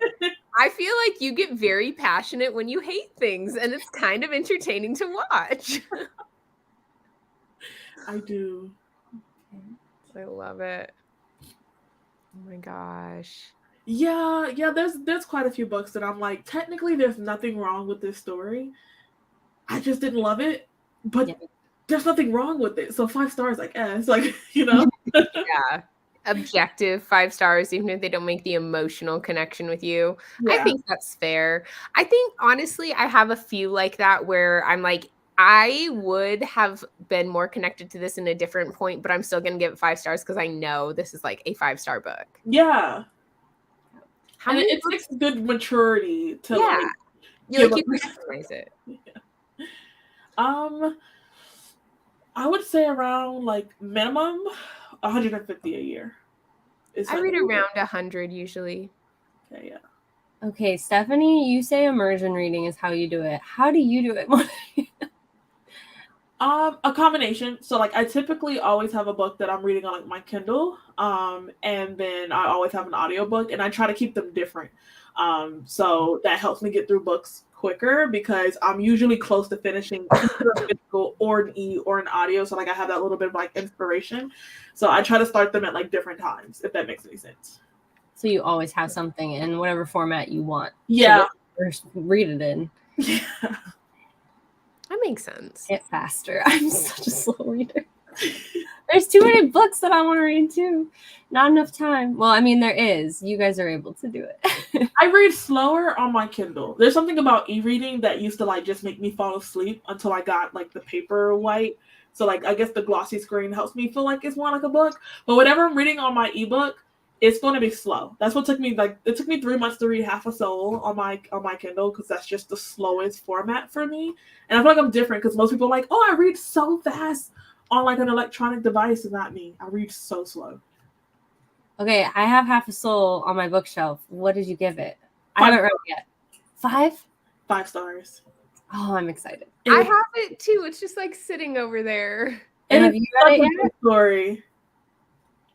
Have you read it, Stephanie? I No? haven't read it. No, But I have hope because of you. Yeah. I think I got it when I was in the UK, if I remember right, actually. That's interesting. I've never actually done that. I feel like if I don't like a book and I know I'm not the intended audience, and I feel like the reason I didn't like the book is because I'm not the intended audience, I don't tend to even rate it. Like, if I'm reading a middle grade and I'm like, this is so immature. Right. I'm like, I mean, it is a middle grade, so... I do the same. I just don't rate certain books. Yeah, I just don't read them. Sometimes I'm like, that's fine. Nice. I said rate. Sorry, I know I didn't. I got sinus stuffiness. I don't rate. Yeah, like you said, certain like because there are some middle grade that read for any age, and then there's some middle grade that you're definitely like, yeah. Right. Like I feel like Nevermore reads like you can read that as an adult, and it's okay. Yeah. Like, but some like what was I reading? Like Keeper of the Lost Cities. That's very young. Like it reads very young. Is it? Yeah, I think so, at least in my personal opinion. So, but I mean, I still think you could like it because I know a lot of people really do. But yeah, for me, it feels pretty young. Winter Wolf. Oh yeah. Bless you. Was that husband? Yeah. Love it. Hi. We're all sick, huh? Everybody's sick right now. I know. I finished The Chosen and the Beautiful. Ooh. I honestly don't know how you couldn't enjoy it more than the original because the original was so bad. Wait, the original what? Oh, the Great Gatsby. The Chosen and the Beautiful is like a retelling of The Great Gatsby. You hated The Great Gatsby? I hate it. It's one of my least favorite books. Are you serious? Yeah. What do you hate about it? I hate the characters so much. They're just insufferable. I hate the fact that there's like no repercussions for any actions. Like, whoa, Chicky Doo just like zooms off into the sunset with her man. I just think that it's annoying. I think the dude who's the storyteller is like obsessed with Gatsby, and it's a little disturbing at times. I don't know, just all of the storytelling, the like, and I feel like I can read books from that time and like recognize they were written in that time, but like some of the things that are said, I'm like, do we need to keep? Is this book good enough that we'll say like, oh, for what it does for the genre, we'll keep reading it and acknowledge that it is a product of its time, rather than like recognizing that it has some like horrendous racism in it. So I will say, like, I know that I'm in a minority here, but like from a literary standpoint, have you read The Picture of Dorian Gray? I haven't, but I really want to. I've heard that one's amazing. The books are not similar, but the moral themes are the same. And so I feel like people either really like The Picture of Dorian Gray or they like Great Gatsby. Because like the takeaways and the conversation that it has about elite members of society being like morally depicable is the same. But I hated The Picture of Dorian Gray. So, have you read The Great Gatsby? I have read The Great Gatsby. I remember. And you liked it? I liked it. Yeah. Oh no! The only two books that I like absolutely hated was The Picture of Dorian Gray and Sense and Sensibility. I would chuck that book into a fire. You know which one I actually hate the most is Wuthering Heights. I hate that book so much. I have that one on my bookshelf to read too. Oh, I didn't even pick it up after Sense and Sensibility. I can't think of anyone more unsufferable than the two sisters in that freaking book. Have you read Pride and Prejudice? I have read Pride and Prejudice, yeah. Okay. So I thought that was okay, but like Sense and Sensibility is the same story, actually. Weird. It's very similar about like basically a woman's place marrying, like trying to find like her true love partner, or marrying for love versus like merit and understanding in society. But my golly, was Sense and Sensibility the most dramatic. Like the characters whine. I feel like every time I heard the dialogue, I just heard tantrums and whining, and I was just like, I cannot do this. Oh my gosh, that's so funny. That's haven't when read it. we read Emma for. Oh, Emma! I did not. We had another book club member who loathed Emma. And I thought it was entertaining, but she was like, "I hate that book so much." Yeah. And then I So feel like anytime we'd read a classic, poor little Kristen was her name, not Kirsten. Kristen. Kristen, She would just be like, oh, "You didn't like it?" And I'd be like, "I'm sorry, but no." I don't know how she's surprised. I'm sure her students don't all like it. But she's like obsessed with classics. Yeah. And so like they're like her. Oh my gosh, I remember this conversation when we were talking about books, and she was saying like, I liked it. It was not something that I could like read over. It's not something that you'd read over and over again, like Anne of Green Gables. I was like, I hated Anne of Green Gables. And she's just like, it's like she didn't even know what to say. She's like, how can you hate that book? I'm like, that was boring. And she was annoying. That's my biggest issue is like, I feel neutral towards The Great Gatsby because I can appreciate it from a literary sense and a historical sense and what it did. Yeah. But I don't really feel much about it. And that's how I feel about most of the literature that we have to read in high school. Yeah. Like, it's like we have so much better stuff now. like, why can't we read modern things? Like, why? Right. Like, I mean, and I get it. There are certain ones maybe you're like, these are classics that, let's talk about what it did. But come on, we got so much better stuff now. In terms of me liking classics, I like classic dystopians. I always loved them, like Brave New World, Fahrenheit 451, Animal Farm, 1982. Like those are my jam. But I'm also a lover of dystopians in general. So like I can do a classic dystopian anytime, especially if it's by an American author. For some reason, they just really hit home for me. But other like classic romances, I cannot do them. And I hear like, how revolutionary Jane Eyre was, like of her time period, like women all across the world was like finding inspiration and, owning their own like sexuality into reading those stories. And I was just like, I read it and remember feeling nothing. It was kind of boring, but sure. Like, yeah. I mean, I'm sure they were received so differently at their time too. Like we can't even understand what it would have been like reading a book at that time. But I do feel like we don't need them all to be classics. Like I literally don't think we read any modern works when I was in school at all. Like, I hated A Midsummer Night's Dream. I did love Jane Eyre, especially because I think it was important and instrumental for me to see a main female character that wasn't attractive or conventionally pretty in any way, shape, or form. Like it's emphasized how unattractive and uninteresting Jane Eyre was. So to watch her have so many love interests, I was down for that because I'm like, she's not your like typical girl next door. Like everybody just is falling head over heels for her, but she still like found love. So I think that's important. Right. But A Midsummer Night's Dream put me to sleep. I think it's funny how so many people say Wizard of Earthsea is like so pivotal for the fantasy genre, but so many people dislike it. I have heard so many people really hate Wizard of Earthsea. Really? Yeah, I've never read it. Too. Why? Why did we need to?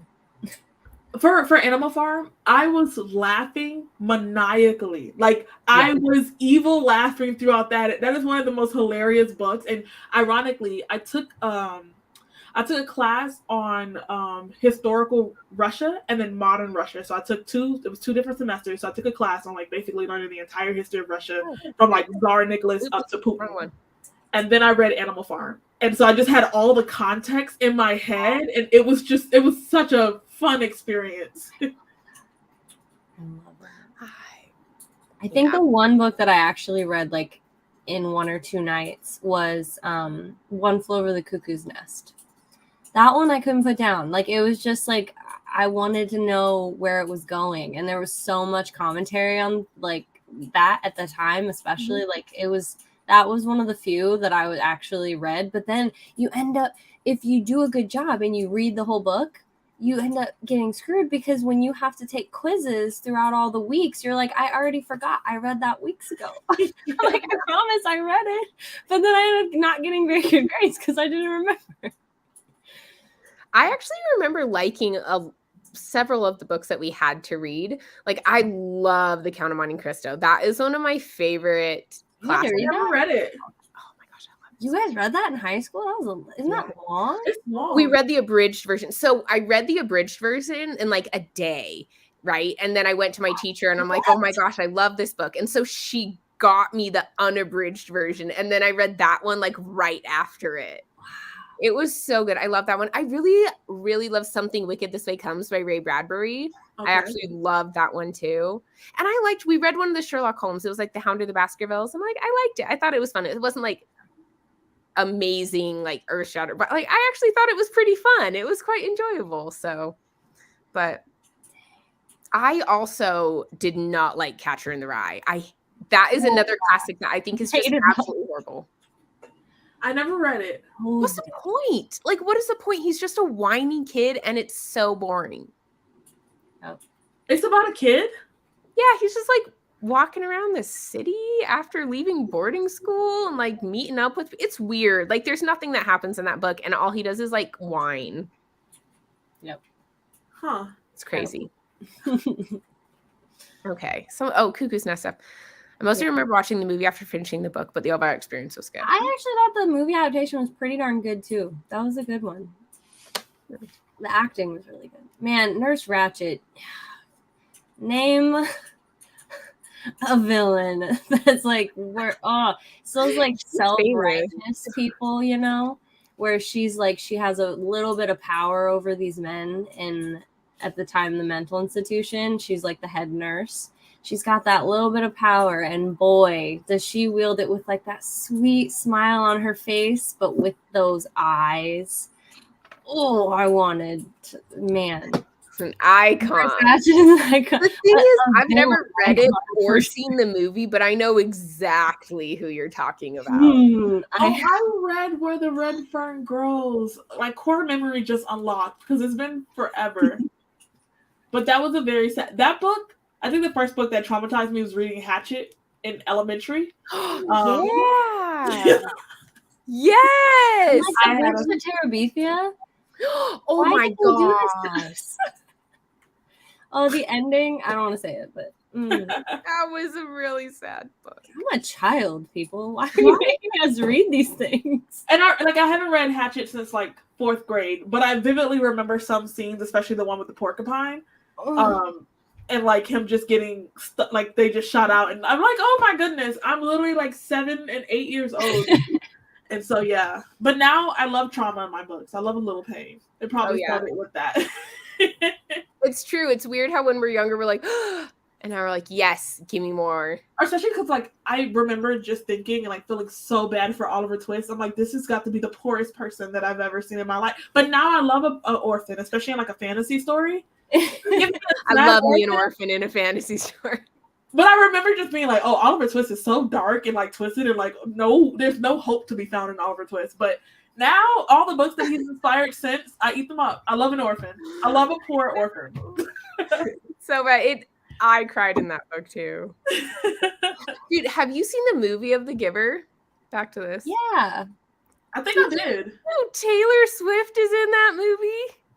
Wait, no, I don't remember that part. How random is that? She is? Who was she? Yeah. A person? I don't know. I don't remember. Well, obviously she was a person. No, she was a dog. She was a human. Well, she was a cat in a different movie, so you know what? I don't know. I don't remember that. I thought it was Rosemary. Interesting. Yeah. I do love a poor orphan. Oh, just really a sad little boy. It tugs at my heartstrings. Oh my god. Because it just makes for an excellent story. One of my favorite like fantasy books is actually called Dawn of Wonder, and it's a coming of age to an anti-hero. So it's about a little boy where something tragic happens when he's younger. He's on this quest for revenge, but you're watching him like grow up, and his father's very abusive, so he has a lot of like PTSD. And so it's a very like sad book because you see him grow and learn how to fight and become like more adamant. But whenever his father comes back into the book, no matter what age he is, he kind of like breaks down. It's the perfect example of like trauma and like, you know, someone really having like a mental hold over you. But yeah, I was like so happy to watch him grow. But every time he came in contact with his dad, he would just break back down. And so it's heartbreaking because you're like, you're making all this progress, but you know, he still has so much power over you. But highly recommend Dawn of Wonder if you haven't read it. That sounds depressing. It's a great book, but it's basically like the premise is that this little boy abused by his father. He's very timid. He has a female best friend. And in her village, some like traders or raiders come in and they take her and sell her into slavery. So he's like 9 years old, but he's determined to like go and get her back, or he doesn't even know if she's alive.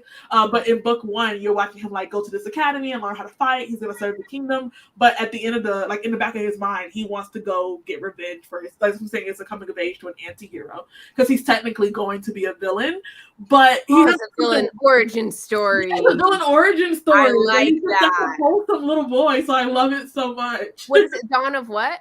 Dawn of Wonder. It's an indie author.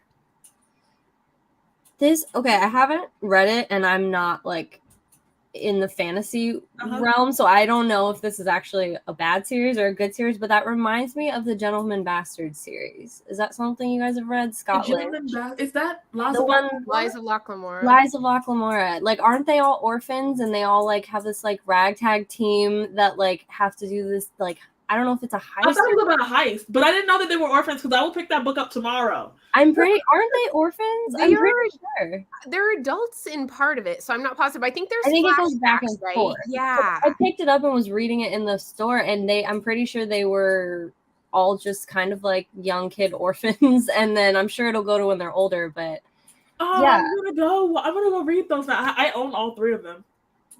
I need to keep an eye out for if you do read it, what you think, because I'm like, I want to read it, but I'm nervous because I'll let you know if I like it. That'd be great. I'm excited. I love that. You're like, I know what I want in a story. Like orphans. Done. So Amazon that. So then going back to Once Upon a Time, you like Hook, right?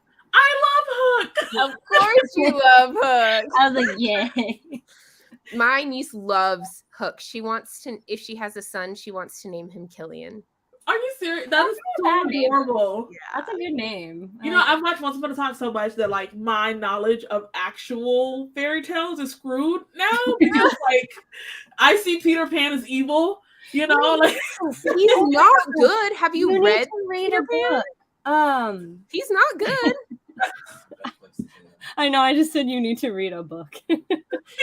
Emily Henry wrote a retelling of Hook. Really? Emily Henry is evil in this too. And I'm like, yes. Is it Emily Henry? Maybe not. Hold on. What's their name? It's different. I know what one you're talking about. It's the one with the hook on the cover. Yes. Hook retelling. It's not Emily Henry, but I know what you're talking about. Darn. It's in the front room. Christina Henry. Thank you. Okay, hold on. I was like, I know it's not that one, but I don't remember the name. Okay, if you guys have never seen Once Upon a Time, they switch up fairy tales all the time. But Peter Pan, out of all the seasons, there's like 7 seasons, he's one of the worst villains that they've ever had to face. And he's an actor, though. Yeah. This one. Yes. Lost Boy. Oh, I'm gonna have to check that out. And it's another good one where, like, to me, I don't know if, like, okay, I read this years ago, so this is one of those cases of, like, I don't know if it's actually good anymore, but, like, if you like Once Upon a Time's version of Peter Pan, like you're saying, you'll like this because it's so satisfying to have another evil Peter Pan, and you're just like, oh, I hate it. And then Hook is Killian, or I don't know what his name is in this. I'm assuming it's, you know, what his name is in the story, but like he can see it. And I'm just like, to me, it's like Once Upon a Time fan fiction, but it's not. I like that one. Honestly, I feel like when I read Peter Pan, I read him as kind of a villain. Like he wasn't like full on evil, you know, but he was not good by any means. I'm And then pretty he, sure like, he would, like, continued try to to kill the kidnap Lost her Boys. kids for, like, generations. He'd just, like, go and take them. So And he weird. would, like, try to, like, hurt the Lost Boys. And, like, he, like, the Wendy's brothers, he was, like, okay if he was, like, gonna drown them and stuff. He's like, that's okay if they die. I don't care. He was like super manipulative. I felt like, Yeah. oh, you got issues. You got major issues. So was that little arc of, like, on Neverland your favorite? The season where Regina and her mom, I feel like was one of my favorite ones. Like when she was like really stuck between like being the evil, queen or like being a better version of herself. But I think my most emotional self was her losing like Robin Hood. I was like so sad. I'm still mad about that choice. Like the star of that show was certainly Regina. I think Rumpelstiltskin, I don't know. I feel like maybe it would have been great if they had kind of made him a good person, but I do like the consistency of him just not being a good person for like 12 years straight. So yeah, I have a tattoo of an apple and a bluebird because of, that Regina and Snow. She always has her little bluebird. And I thought it was funny when, this is going to be really quick, I promise I'll stop. When like she takes over Regina's office and like the mayor, she's the evil queen. So everything's like all black and white and like evil queen-esque. And then she puts in this like beautiful painting of some bluebirds. And I'm like, nice try. I do like this. It's such a good show. I really like it. Yeah. Honestly, I feel like Peter Pan in the Disney movie is not like a great depiction or no, he's not. Like, I mean, in some ways, he kind of has that like very immature, carefree, kind of gets offended easy, but he's not mean like he is in the books, right? You know what? I wholly support this. I will put this on a t-shirt. Peter Pan was certainly a cult leader. Absolutely. Oh, yeah. Oh, yeah. I would wear that on a t-shirt. Yeah. He like kidnap children and like it has to be a cult. Brainwash them to stay there with him and do whatever he wanted. He's crazy. They're making a new one too. There's a new one coming out again, another live action. Like that. This is Disney's next live action. I'm like, another one. Can they just stop? Like, we're done. Darling girl. Ooh. Yeah, I definitely. Is this the one that's not fantasy, where like it's in the real world? Is this? I like this era of us telling the truth about Peter Pan. It needs to be done. It really does. I mean, yes, but I think we're past that point. It ruined it for me. I do love Hook. I feel like the retellings that make Hook a good thing too. What like was that? It's not fair that actor can sing too and play the guitar. Like you can't be this talented and attractive. Come on, you shouldn't be. I don't think I've ever seen a Peter Pan movie besides like the cartoon one. But I don't think I've ever seen the live action. I liked the one with Jeremy Sumpter, and it was like one that came out in the 2000s or something. I thought that one was good. I feel like the 2003 one, is that one you're talking about? I think so. That was the best Hook ever. I loved him as Hook. Oh, yes, that one. Wait, let me make sure before I really quick. 2003 Peter Pan. Apparently Hook is awesome in the new live action. Hook deserves more rights. I think Hook's a way better character than Peter Pan in most of them. The Lives of Puppets release and Pinocchio retelling. Ooh, interesting. Now I need to know if I have the audiobook for that, so I'll be on the lookout for that. Well, there's a character named Nurse Ratched, so in the book. Mm-hmm. I haven't read it yet, but I figured that out, and I was like, oh, this could either be really bad or really good. I remember Pinocchio was kind of a messed up cartoon. Like they turned the boys into donkeys, and weren't they like smoking cigars or some weird thing? And then he got kidnapped. Like all these stories are really children's movie. I'm not sure. Yeah. Oh my gosh. It's weird thinking back on things you're like, I don't really feel like this was child appropriate. Certainly not. I remember loving the cat. Like, I freaking loved the cat. I think my favorite growing up was like Alice in Wonderland. I watched those movies a lot, but mostly because I was like awed at how trippy it was. Like, Yeah. It was fun. But I did like the way Once Upon a Time portrayed like the Mad Hatter and like the backstory that they gave him for being obsessed with the hats was really cool. So sad though too. It's like, oh. So basically, this is just a stand-ship of Once Upon a Time, so you guys should just check it out. Just watch Once Upon a Time. Just watch it. It's fine. I mean, it's not like, in my opinion, it's not like the best like in the entire world, but it's so good for what it is. Like it's fun. It's so good.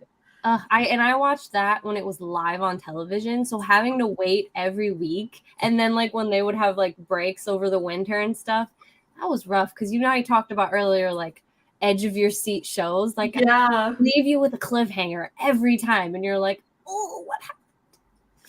Did you like Once Upon a Time when it was in Wonderland? I didn't watch that one. Beauty and the Beast, I don't know. I didn't like that. Like, I feel like Belle and Rumpelstiltskin was like the worst couple period. Yeah, I was not into them. It was so cringe. No. Nah, sorry. Does not agree with you on that. Okay, I can understand it giving you the creeps for sure. But I enjoyed it. Interesting. No, I have never seen that, but now I'm kind of familiar, but can't put my finger on it. I also do agree. I don't really like that they mixed Rumpelstiltskin with the Beast. I don't think that made sense. But they, like, if you think about it, the mental acrobats that it takes to make everybody in the show related, that's true. That's true. They did very well with that. They were consistent in making everyone related to everyone in that show. What? So. There was a Once Upon a Time convention? Yes. That's kind of cool. That's amazing. Oh my goodness. I feel like that just would have been such a fun show to be on, too. Well, most of it would be green screen, I guess, but like... Yeah, most of it would be. But I think, like, Prince and Snow being together in the show and in real life is the most adorable thing. That was so cute. I tried watching the show Manifest. He's in that. I don't know if anybody's seen it. If you can tell me if I should keep going with it or not. I'm like in season 1.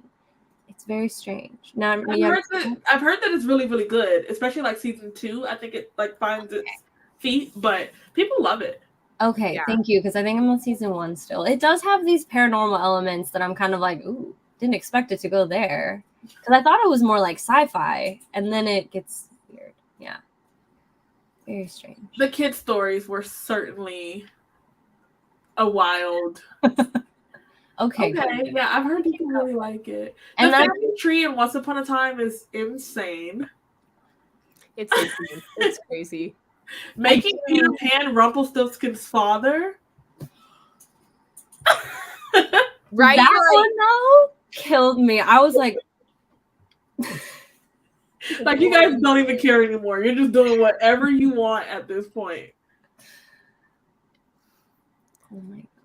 And then like the Wicked Witch being the Evil Queen's half sister. That kind of made sense though. Well, to me, I think it does. I just didn't expect it. Like I was like, okay. Yeah, sure, why not?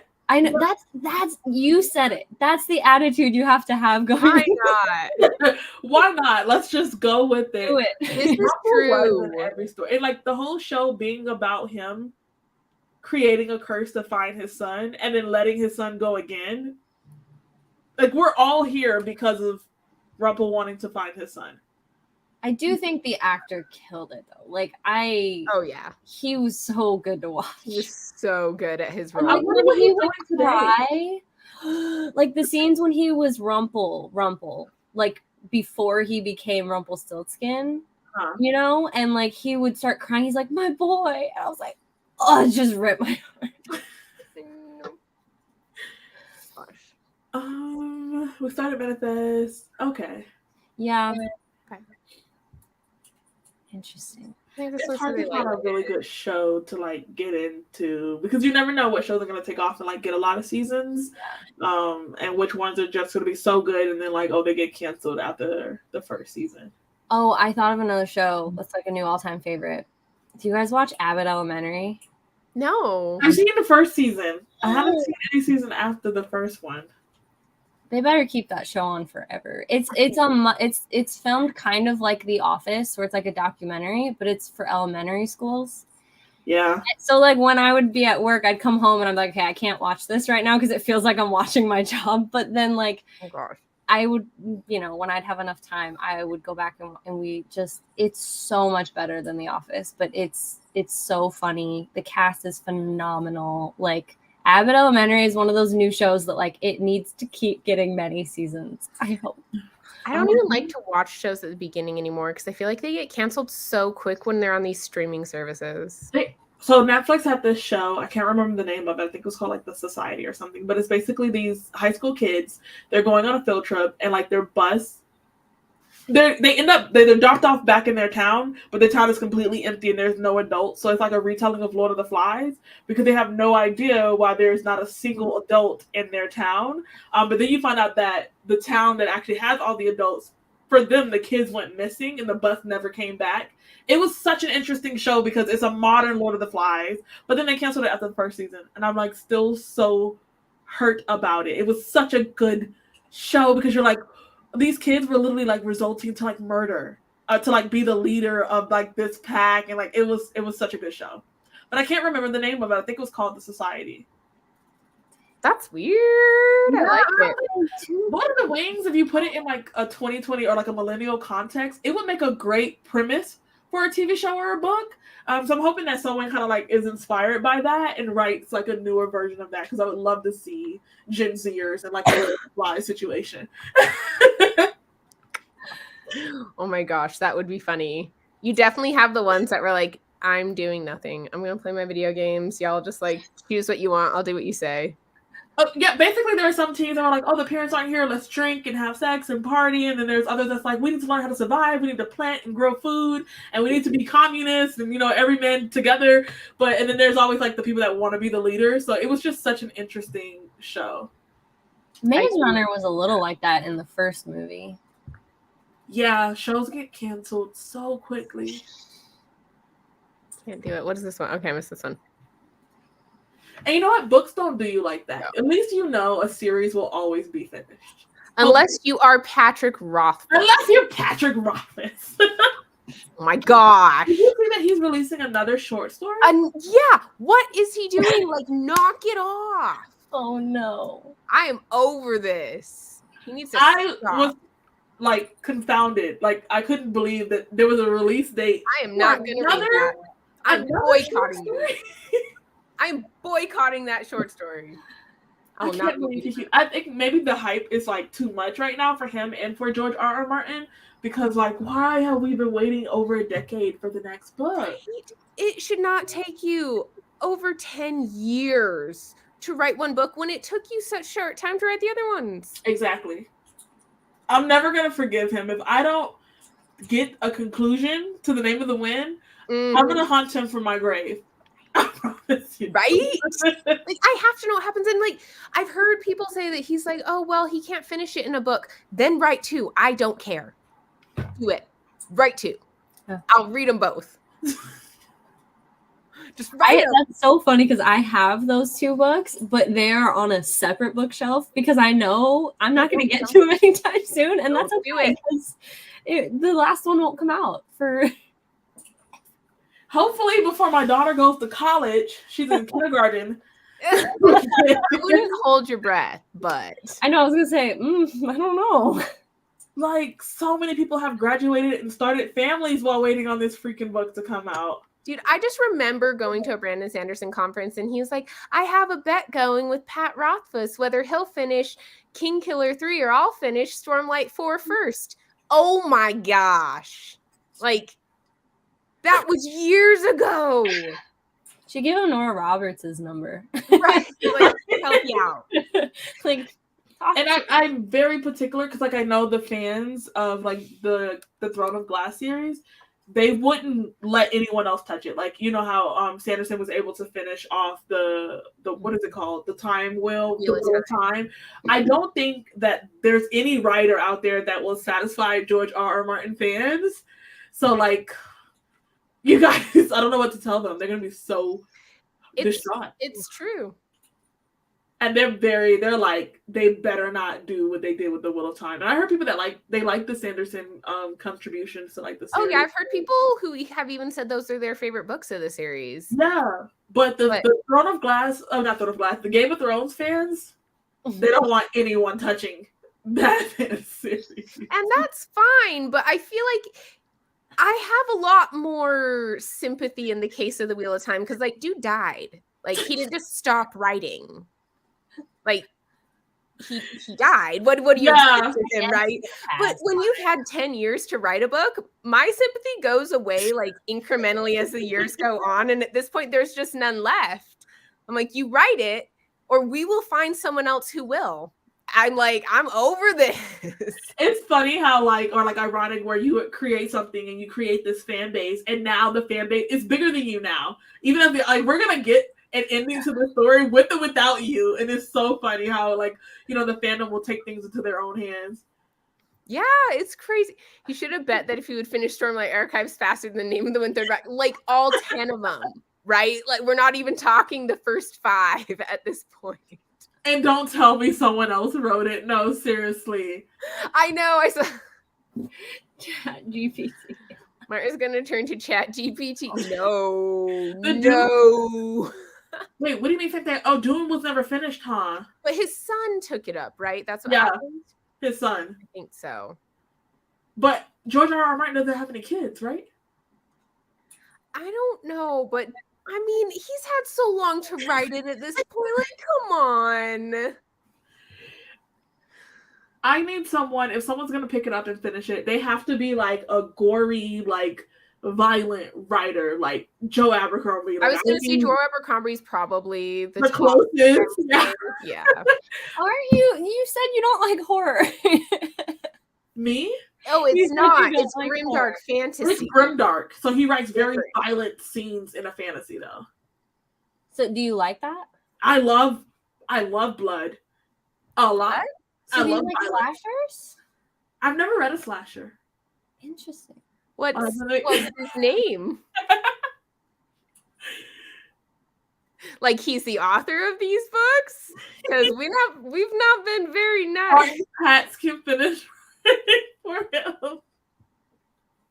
You know what? Like if we need to have someone finish Game of Thrones, I'm okay with it being Joe Abercrombie because I know it's going to be violent, and I can do more violent. Yes. Oh no, the ones who likes it. Okay, I'm so glad. I was like, oh my gosh, your husband's like Patrick Ross. Is he waiting for the win, or is he waiting for Game of Thrones? Probably waiting for both. I feel like there's so many people who are waiting for both. I just can't believe the show finished before he even released the book. So like, especially because the show let all his fans down. So now the pressure's mounting because they need him to bring it like to a close because HBO did so terrible. I feel like this is his chance. Like he has been set up to have the most successful like fantasy book release ever because people want a better ending, right? Like people are like dying to read this book. The way I ignore the last season of Game of Thrones, it doesn't exist. It never happened.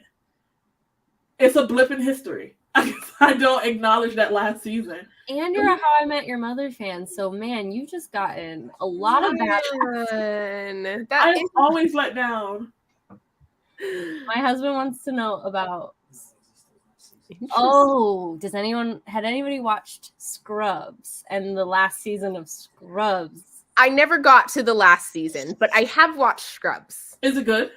Apparently, the last season is also non-existent. Oh, I hate that. Why do they do that? Yeah, I remember like ended it beautifully, and then they like rebooted it with like the same main characters, but they were like new doctors coming in. They went to like a teaching school, and so like it was the two same main characters, but like they had wrapped it up so beautifully. Like the last episode felt like it meant to be it. Yeah. And then they added another season. So it's just like How I Met Your Mother, Scrubs, Game of Thrones. The last seasons are just like, no. I actually feel like a lot of people said that about Lost, that they really didn't like the last season. Yeah, I heard Lost was disappointing. Man. Oh, dang. We've been talking for like 45 minutes. Do we want to do another read, or do we want to like call it a night for this? Yeah. I need to go eat dinner, so. Okay, I probably do as well. So fair enough. I was gonna ask, you never eat, Stephanie, so you need to make sure you eat. I know. That 70s show literally just ... It's the ending is an etc. I actually never got to the end of that one either. Why are they just tanking on these last seasons? Did anyone watch Firefly? No, is it good?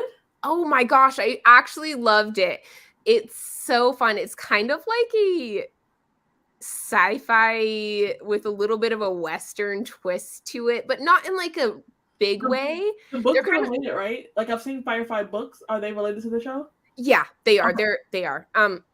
But they only had one season of it, and then it just disappeared. Like the season didn't actually end the story. It just had one season, then it was canceled.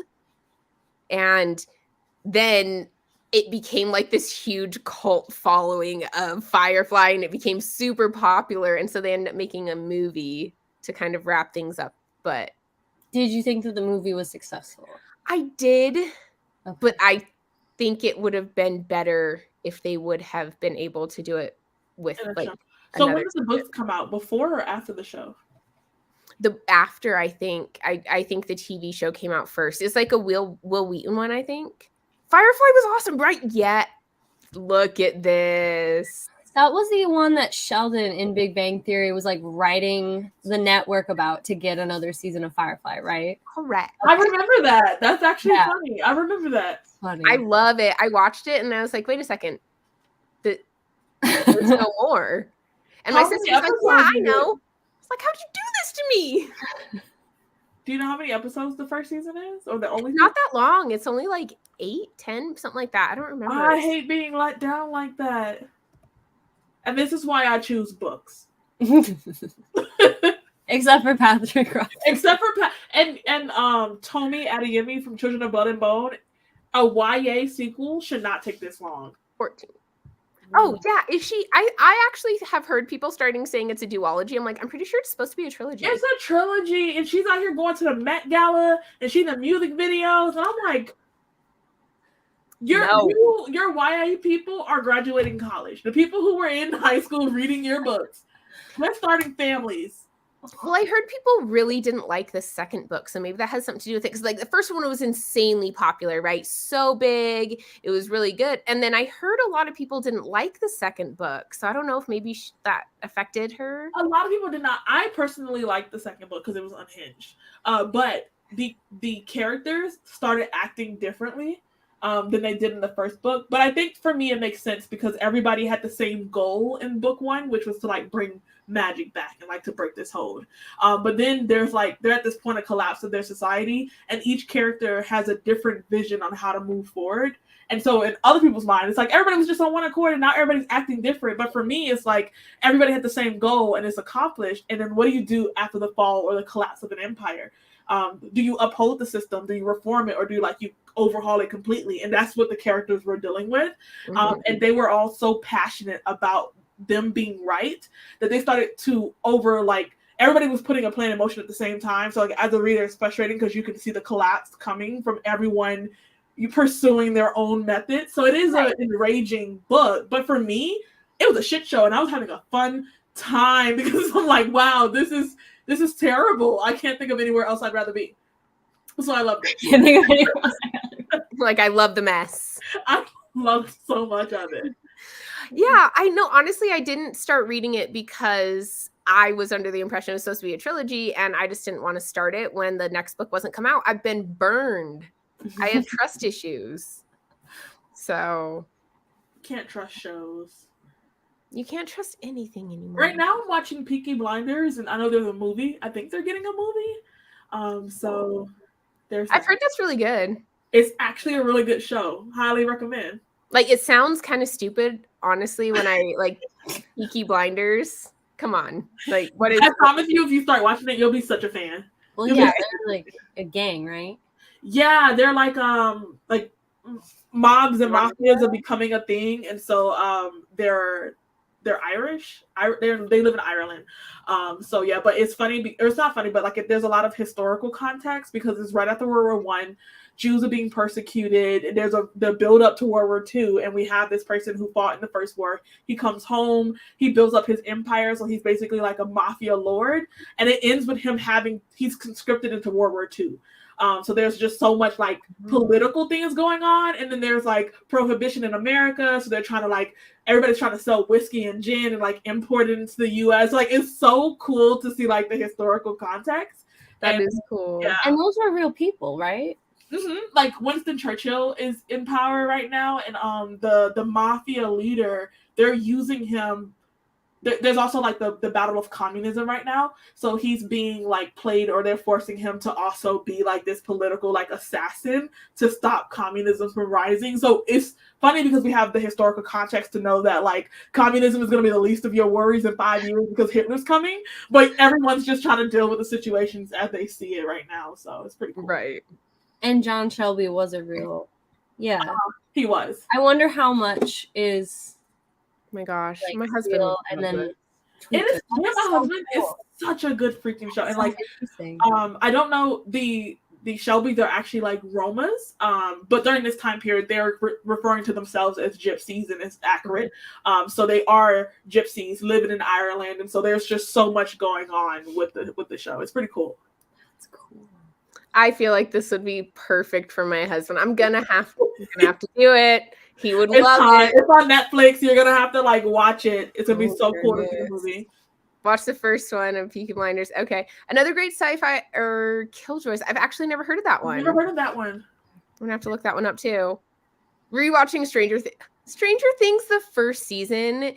The nostalgia of it. I feel like it hasn't even been out that long, but I watch it. I'm just like, oh, I love it. I like season 2 a lot too. I've heard that this one is really good. People really like it. But yeah, it's still going, I think. It's pretty long, so. Wow. We just chatted about I like this. We found so many shows. This was fun. Oh, yeah. I'm gonna have to check out, especially Firefly. At least I know to not get attached to going. It's only I looked it up, it's 14 episodes, and then there's a movie. I feel like the same happened with what is it called? The Shannahara? It was like this sci-fi show that came on, and it was based off a book. The Chronicles of Shannara or something like that. Like the Sword of Shannara, that series? Is it that? I don't know. Let me look it up. I think it came on the Shannara Chronicles. That's what it's called. Oh yeah, what was it? Who wrote those? Terry Brooks. I kept thinking Terry Goodkind, and I'm like, no, that's the Sword of Truth. But I think it got like 1 or 2 seasons, and they were doing really good, and then it just ended. Like they're never gonna do another season. I mean, that's a really kind of a classic. The Chronicles of Shannara. Yeah, you guys got it. I think the problem is that it takes a while for the comments to come over from the YouTube to here, and so we'll like have answered it before you do, but you probably do beat us. Yeah. Okay, I have a question. I'm so curious. So I have not read Wheel of Time, but I watched the show. Mm-hmm. I'm gonna guess you both have read at least the first book or two, right? I have not read the first. Okay, I was gonna ask, like, what did you think of the show? Like, was it a bad adaptation, a good adaptation? I don't know. I thought it was pretty good. Obviously there are some differences, but I mean, overall, I thought it was good. I do know though that they had a lot of issues with it when they were filming it. They had like COVID hit, and then things happened. I don't remember everything that happened, but there were a lot of issues that went into filming it. And so like storylines actually did change from what they originally had them, and they had to change some things. So it's kind of hard. I feel like it's maybe not fair to judge this first season too much because of like the different changes and like concessions they had to make, adjustments. So I would definitely like give it another season before I kind of decide what I think about the show. I think some of the things that they did, like they aged up the characters, they changed some of the relationships in there, they changed like a few of the things, but overall I thought it was pretty good. Yeah, I won't be touching the Wheel of Time. You won't. Okay. No, I think that especially like in the fantasy world, so many series become what they are because of the fandom and because of the camaraderie and not necessarily the merit of the books. And so I feel that way about Wheel of Time, is that like it's more fun to have like the group of friends that you guys can like talk and theorize together. It's more fun to interact with that community than it is to actually read the books. So I'm okay. That makes sense.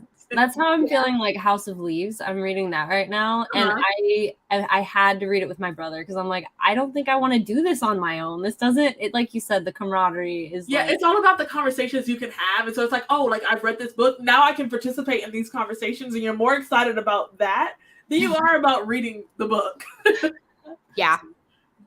I think that's fair to say. I feel like Wheel of Time, I want to read it because I want to eventually have read everything that Sanderson's written, because I feel like he is one of my favorite authors. And so I really want to do that. But I do feel that it is really long. Like it just keeps going and it gets very broad and complex. Like we're just like expanding this world, right? And so I'm like, I mean, it is good, but sometimes I'm just like, nah, we're done. When I watch the reviews of people that like aren't really a part of the fandom and I hear them objectively talking about it, I'm like, yes, absolutely not for me. And I didn't realize that. I think I watched Angela's from Literature Science Alliance review, and she said the course of the series takes place over 2 years. I'm like, there's no way that those 14 books cover 2 years. 2 years? I'm reading this and I did not put that together. He said it's a little over 2 years from beginning to end, but it's 14 books. That's why she's like, a lot, not just her, but a lot of people have said that some of the books are a waste because nothing happens. And like there's this long build up to the thing that's supposed to happen. But 14 books over 2 years to get to this point, I don't have that kind of patience. I'm okay. I feel like a lot of the books too, there is a lot of buildup, and then a lot does happen towards the end. But I do feel like there is just a lot in there that's kind of just like, yeah, and I feel like that. I can't do it. Well, that's kind of how I feel about a lot of. That's why I have a hard time with these series, because I'm like, how much do you have to say that you can write like 5 books that are all almost 1,000 pages long? Like, how much do y'all have to say? That's why I have a really hard time.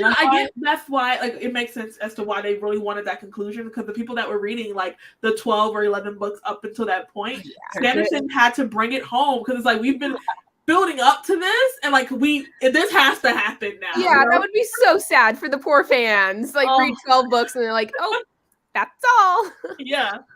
So it has to. Incredible. I won't be. No. In fantasy, like you don't have to read absolutely everything. And I think I'm okay. Like I have my fandom. Malazan? I own all of the audiobooks, but I haven't read it yet. Okay. I haven't read it yet either. I would like to, but I mean, no offense to anyone in the comments who may be fans, but I feel like their fandom is kind of not nice. They're not. If you say something, anything critical whatsoever, like, well, you're just not smart enough to get it. Well, you just don't understand. You just don't, like, you're not smart. I'm like, I'm like, I want to get into that. The Lord of the Rings fans, they're not very friendly.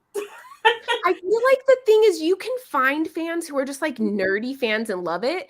But then when you get the ones who feel like it's superior literature or things like that, then they start getting really mean about it, right? The ones that are just like fun and fans and like throw the little Lord of the Rings parties and stuff like that, like that's the area you want to be in. But the other ones like come at you. Yeah. And I can't. I feel like Wheel of Time fandom is also not nice. So really, I guess I haven't really, I'm not that big, like my channel's not that big, right? So I have posted about them. I do feel like they're relatively mid in my opinion, and I haven't really had too many people comment on it, so maybe I got lucky. I've seen some Wheel of Time fans attack book reviewers for saying that, like, yeah. Yep. Yeah. And I don't know, I feel like some of the deeper Sanderson fans can be that way, but then there's a good chunk of Sanderson fans that understand that, like, his writing isn't gonna be for everyone, and so that makes it better. But there are some Sanderson fans that, like, really get personal. Like, I think all the attacks that Leanna was getting when she didn't like Stormlight Archive or something like that, they were, like, sending her death threats because she didn't like it. Like, it's a book. Is it really that deep? Like, it's funny because, like, I remember her saying that that's how she started her Patreon. She posted that video saying that she didn't like the book. She got attacked so bad that she was like, if you're going to attack me, you need to pay for it. So she put it on her Patreon, and that's how she started.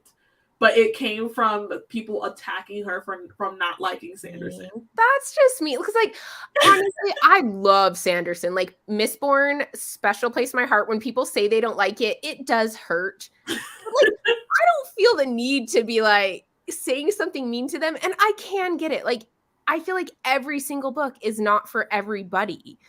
Like, I can love that series so much that I, like, hold the books and it brings me joy. Right? Yeah. Like, I get it. If it's not for you, it's not for you.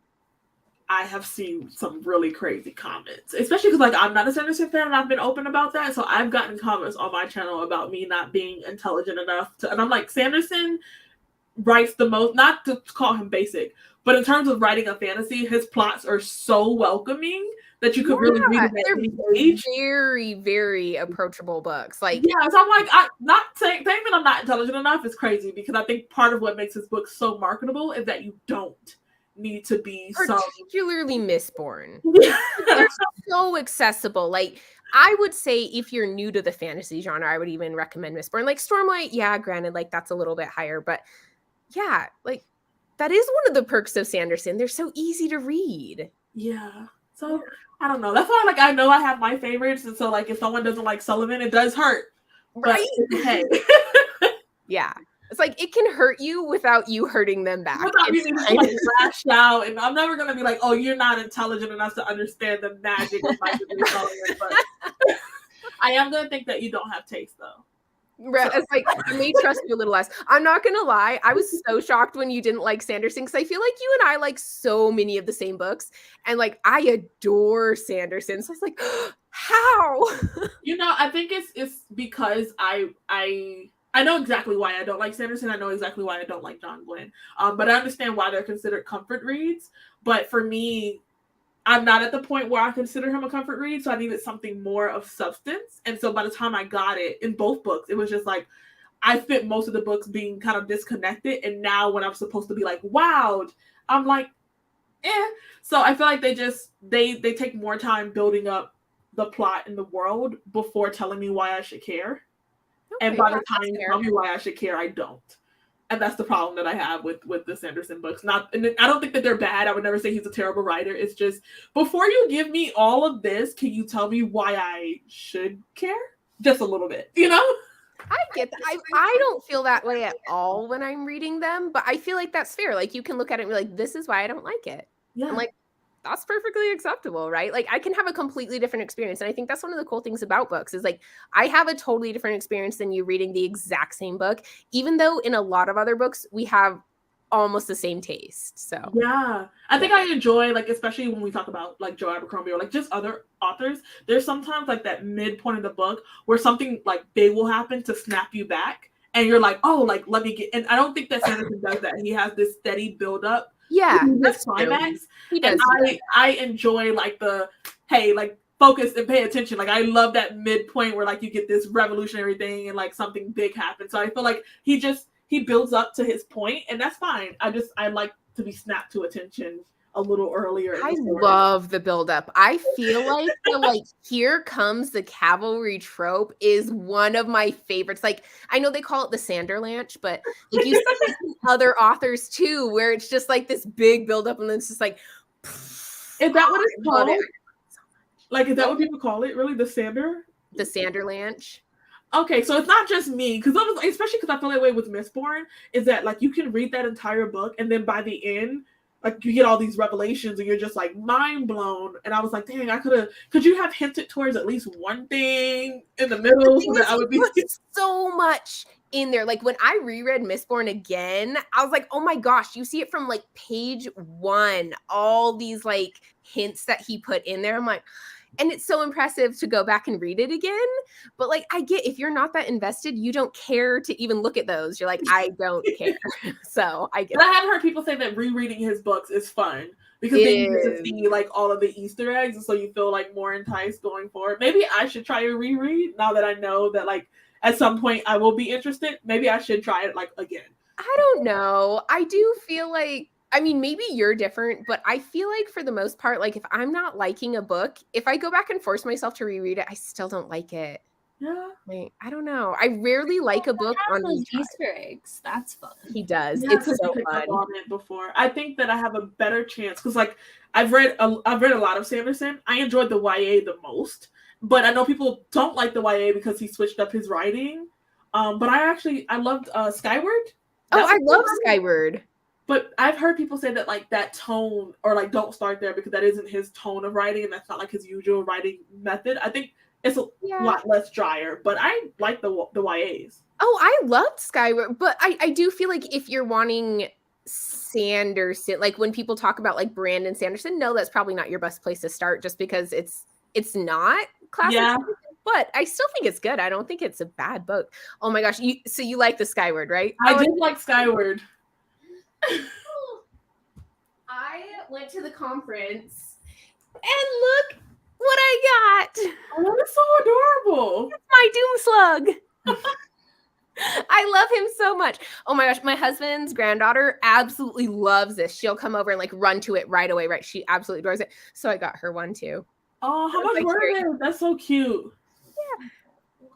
I got in like I signed up for like VIP for the conference and that came with it. So that's so fun. Well, yeah, I think the YA I enjoyed the most. And then when people say that like what is it called? What's the book one?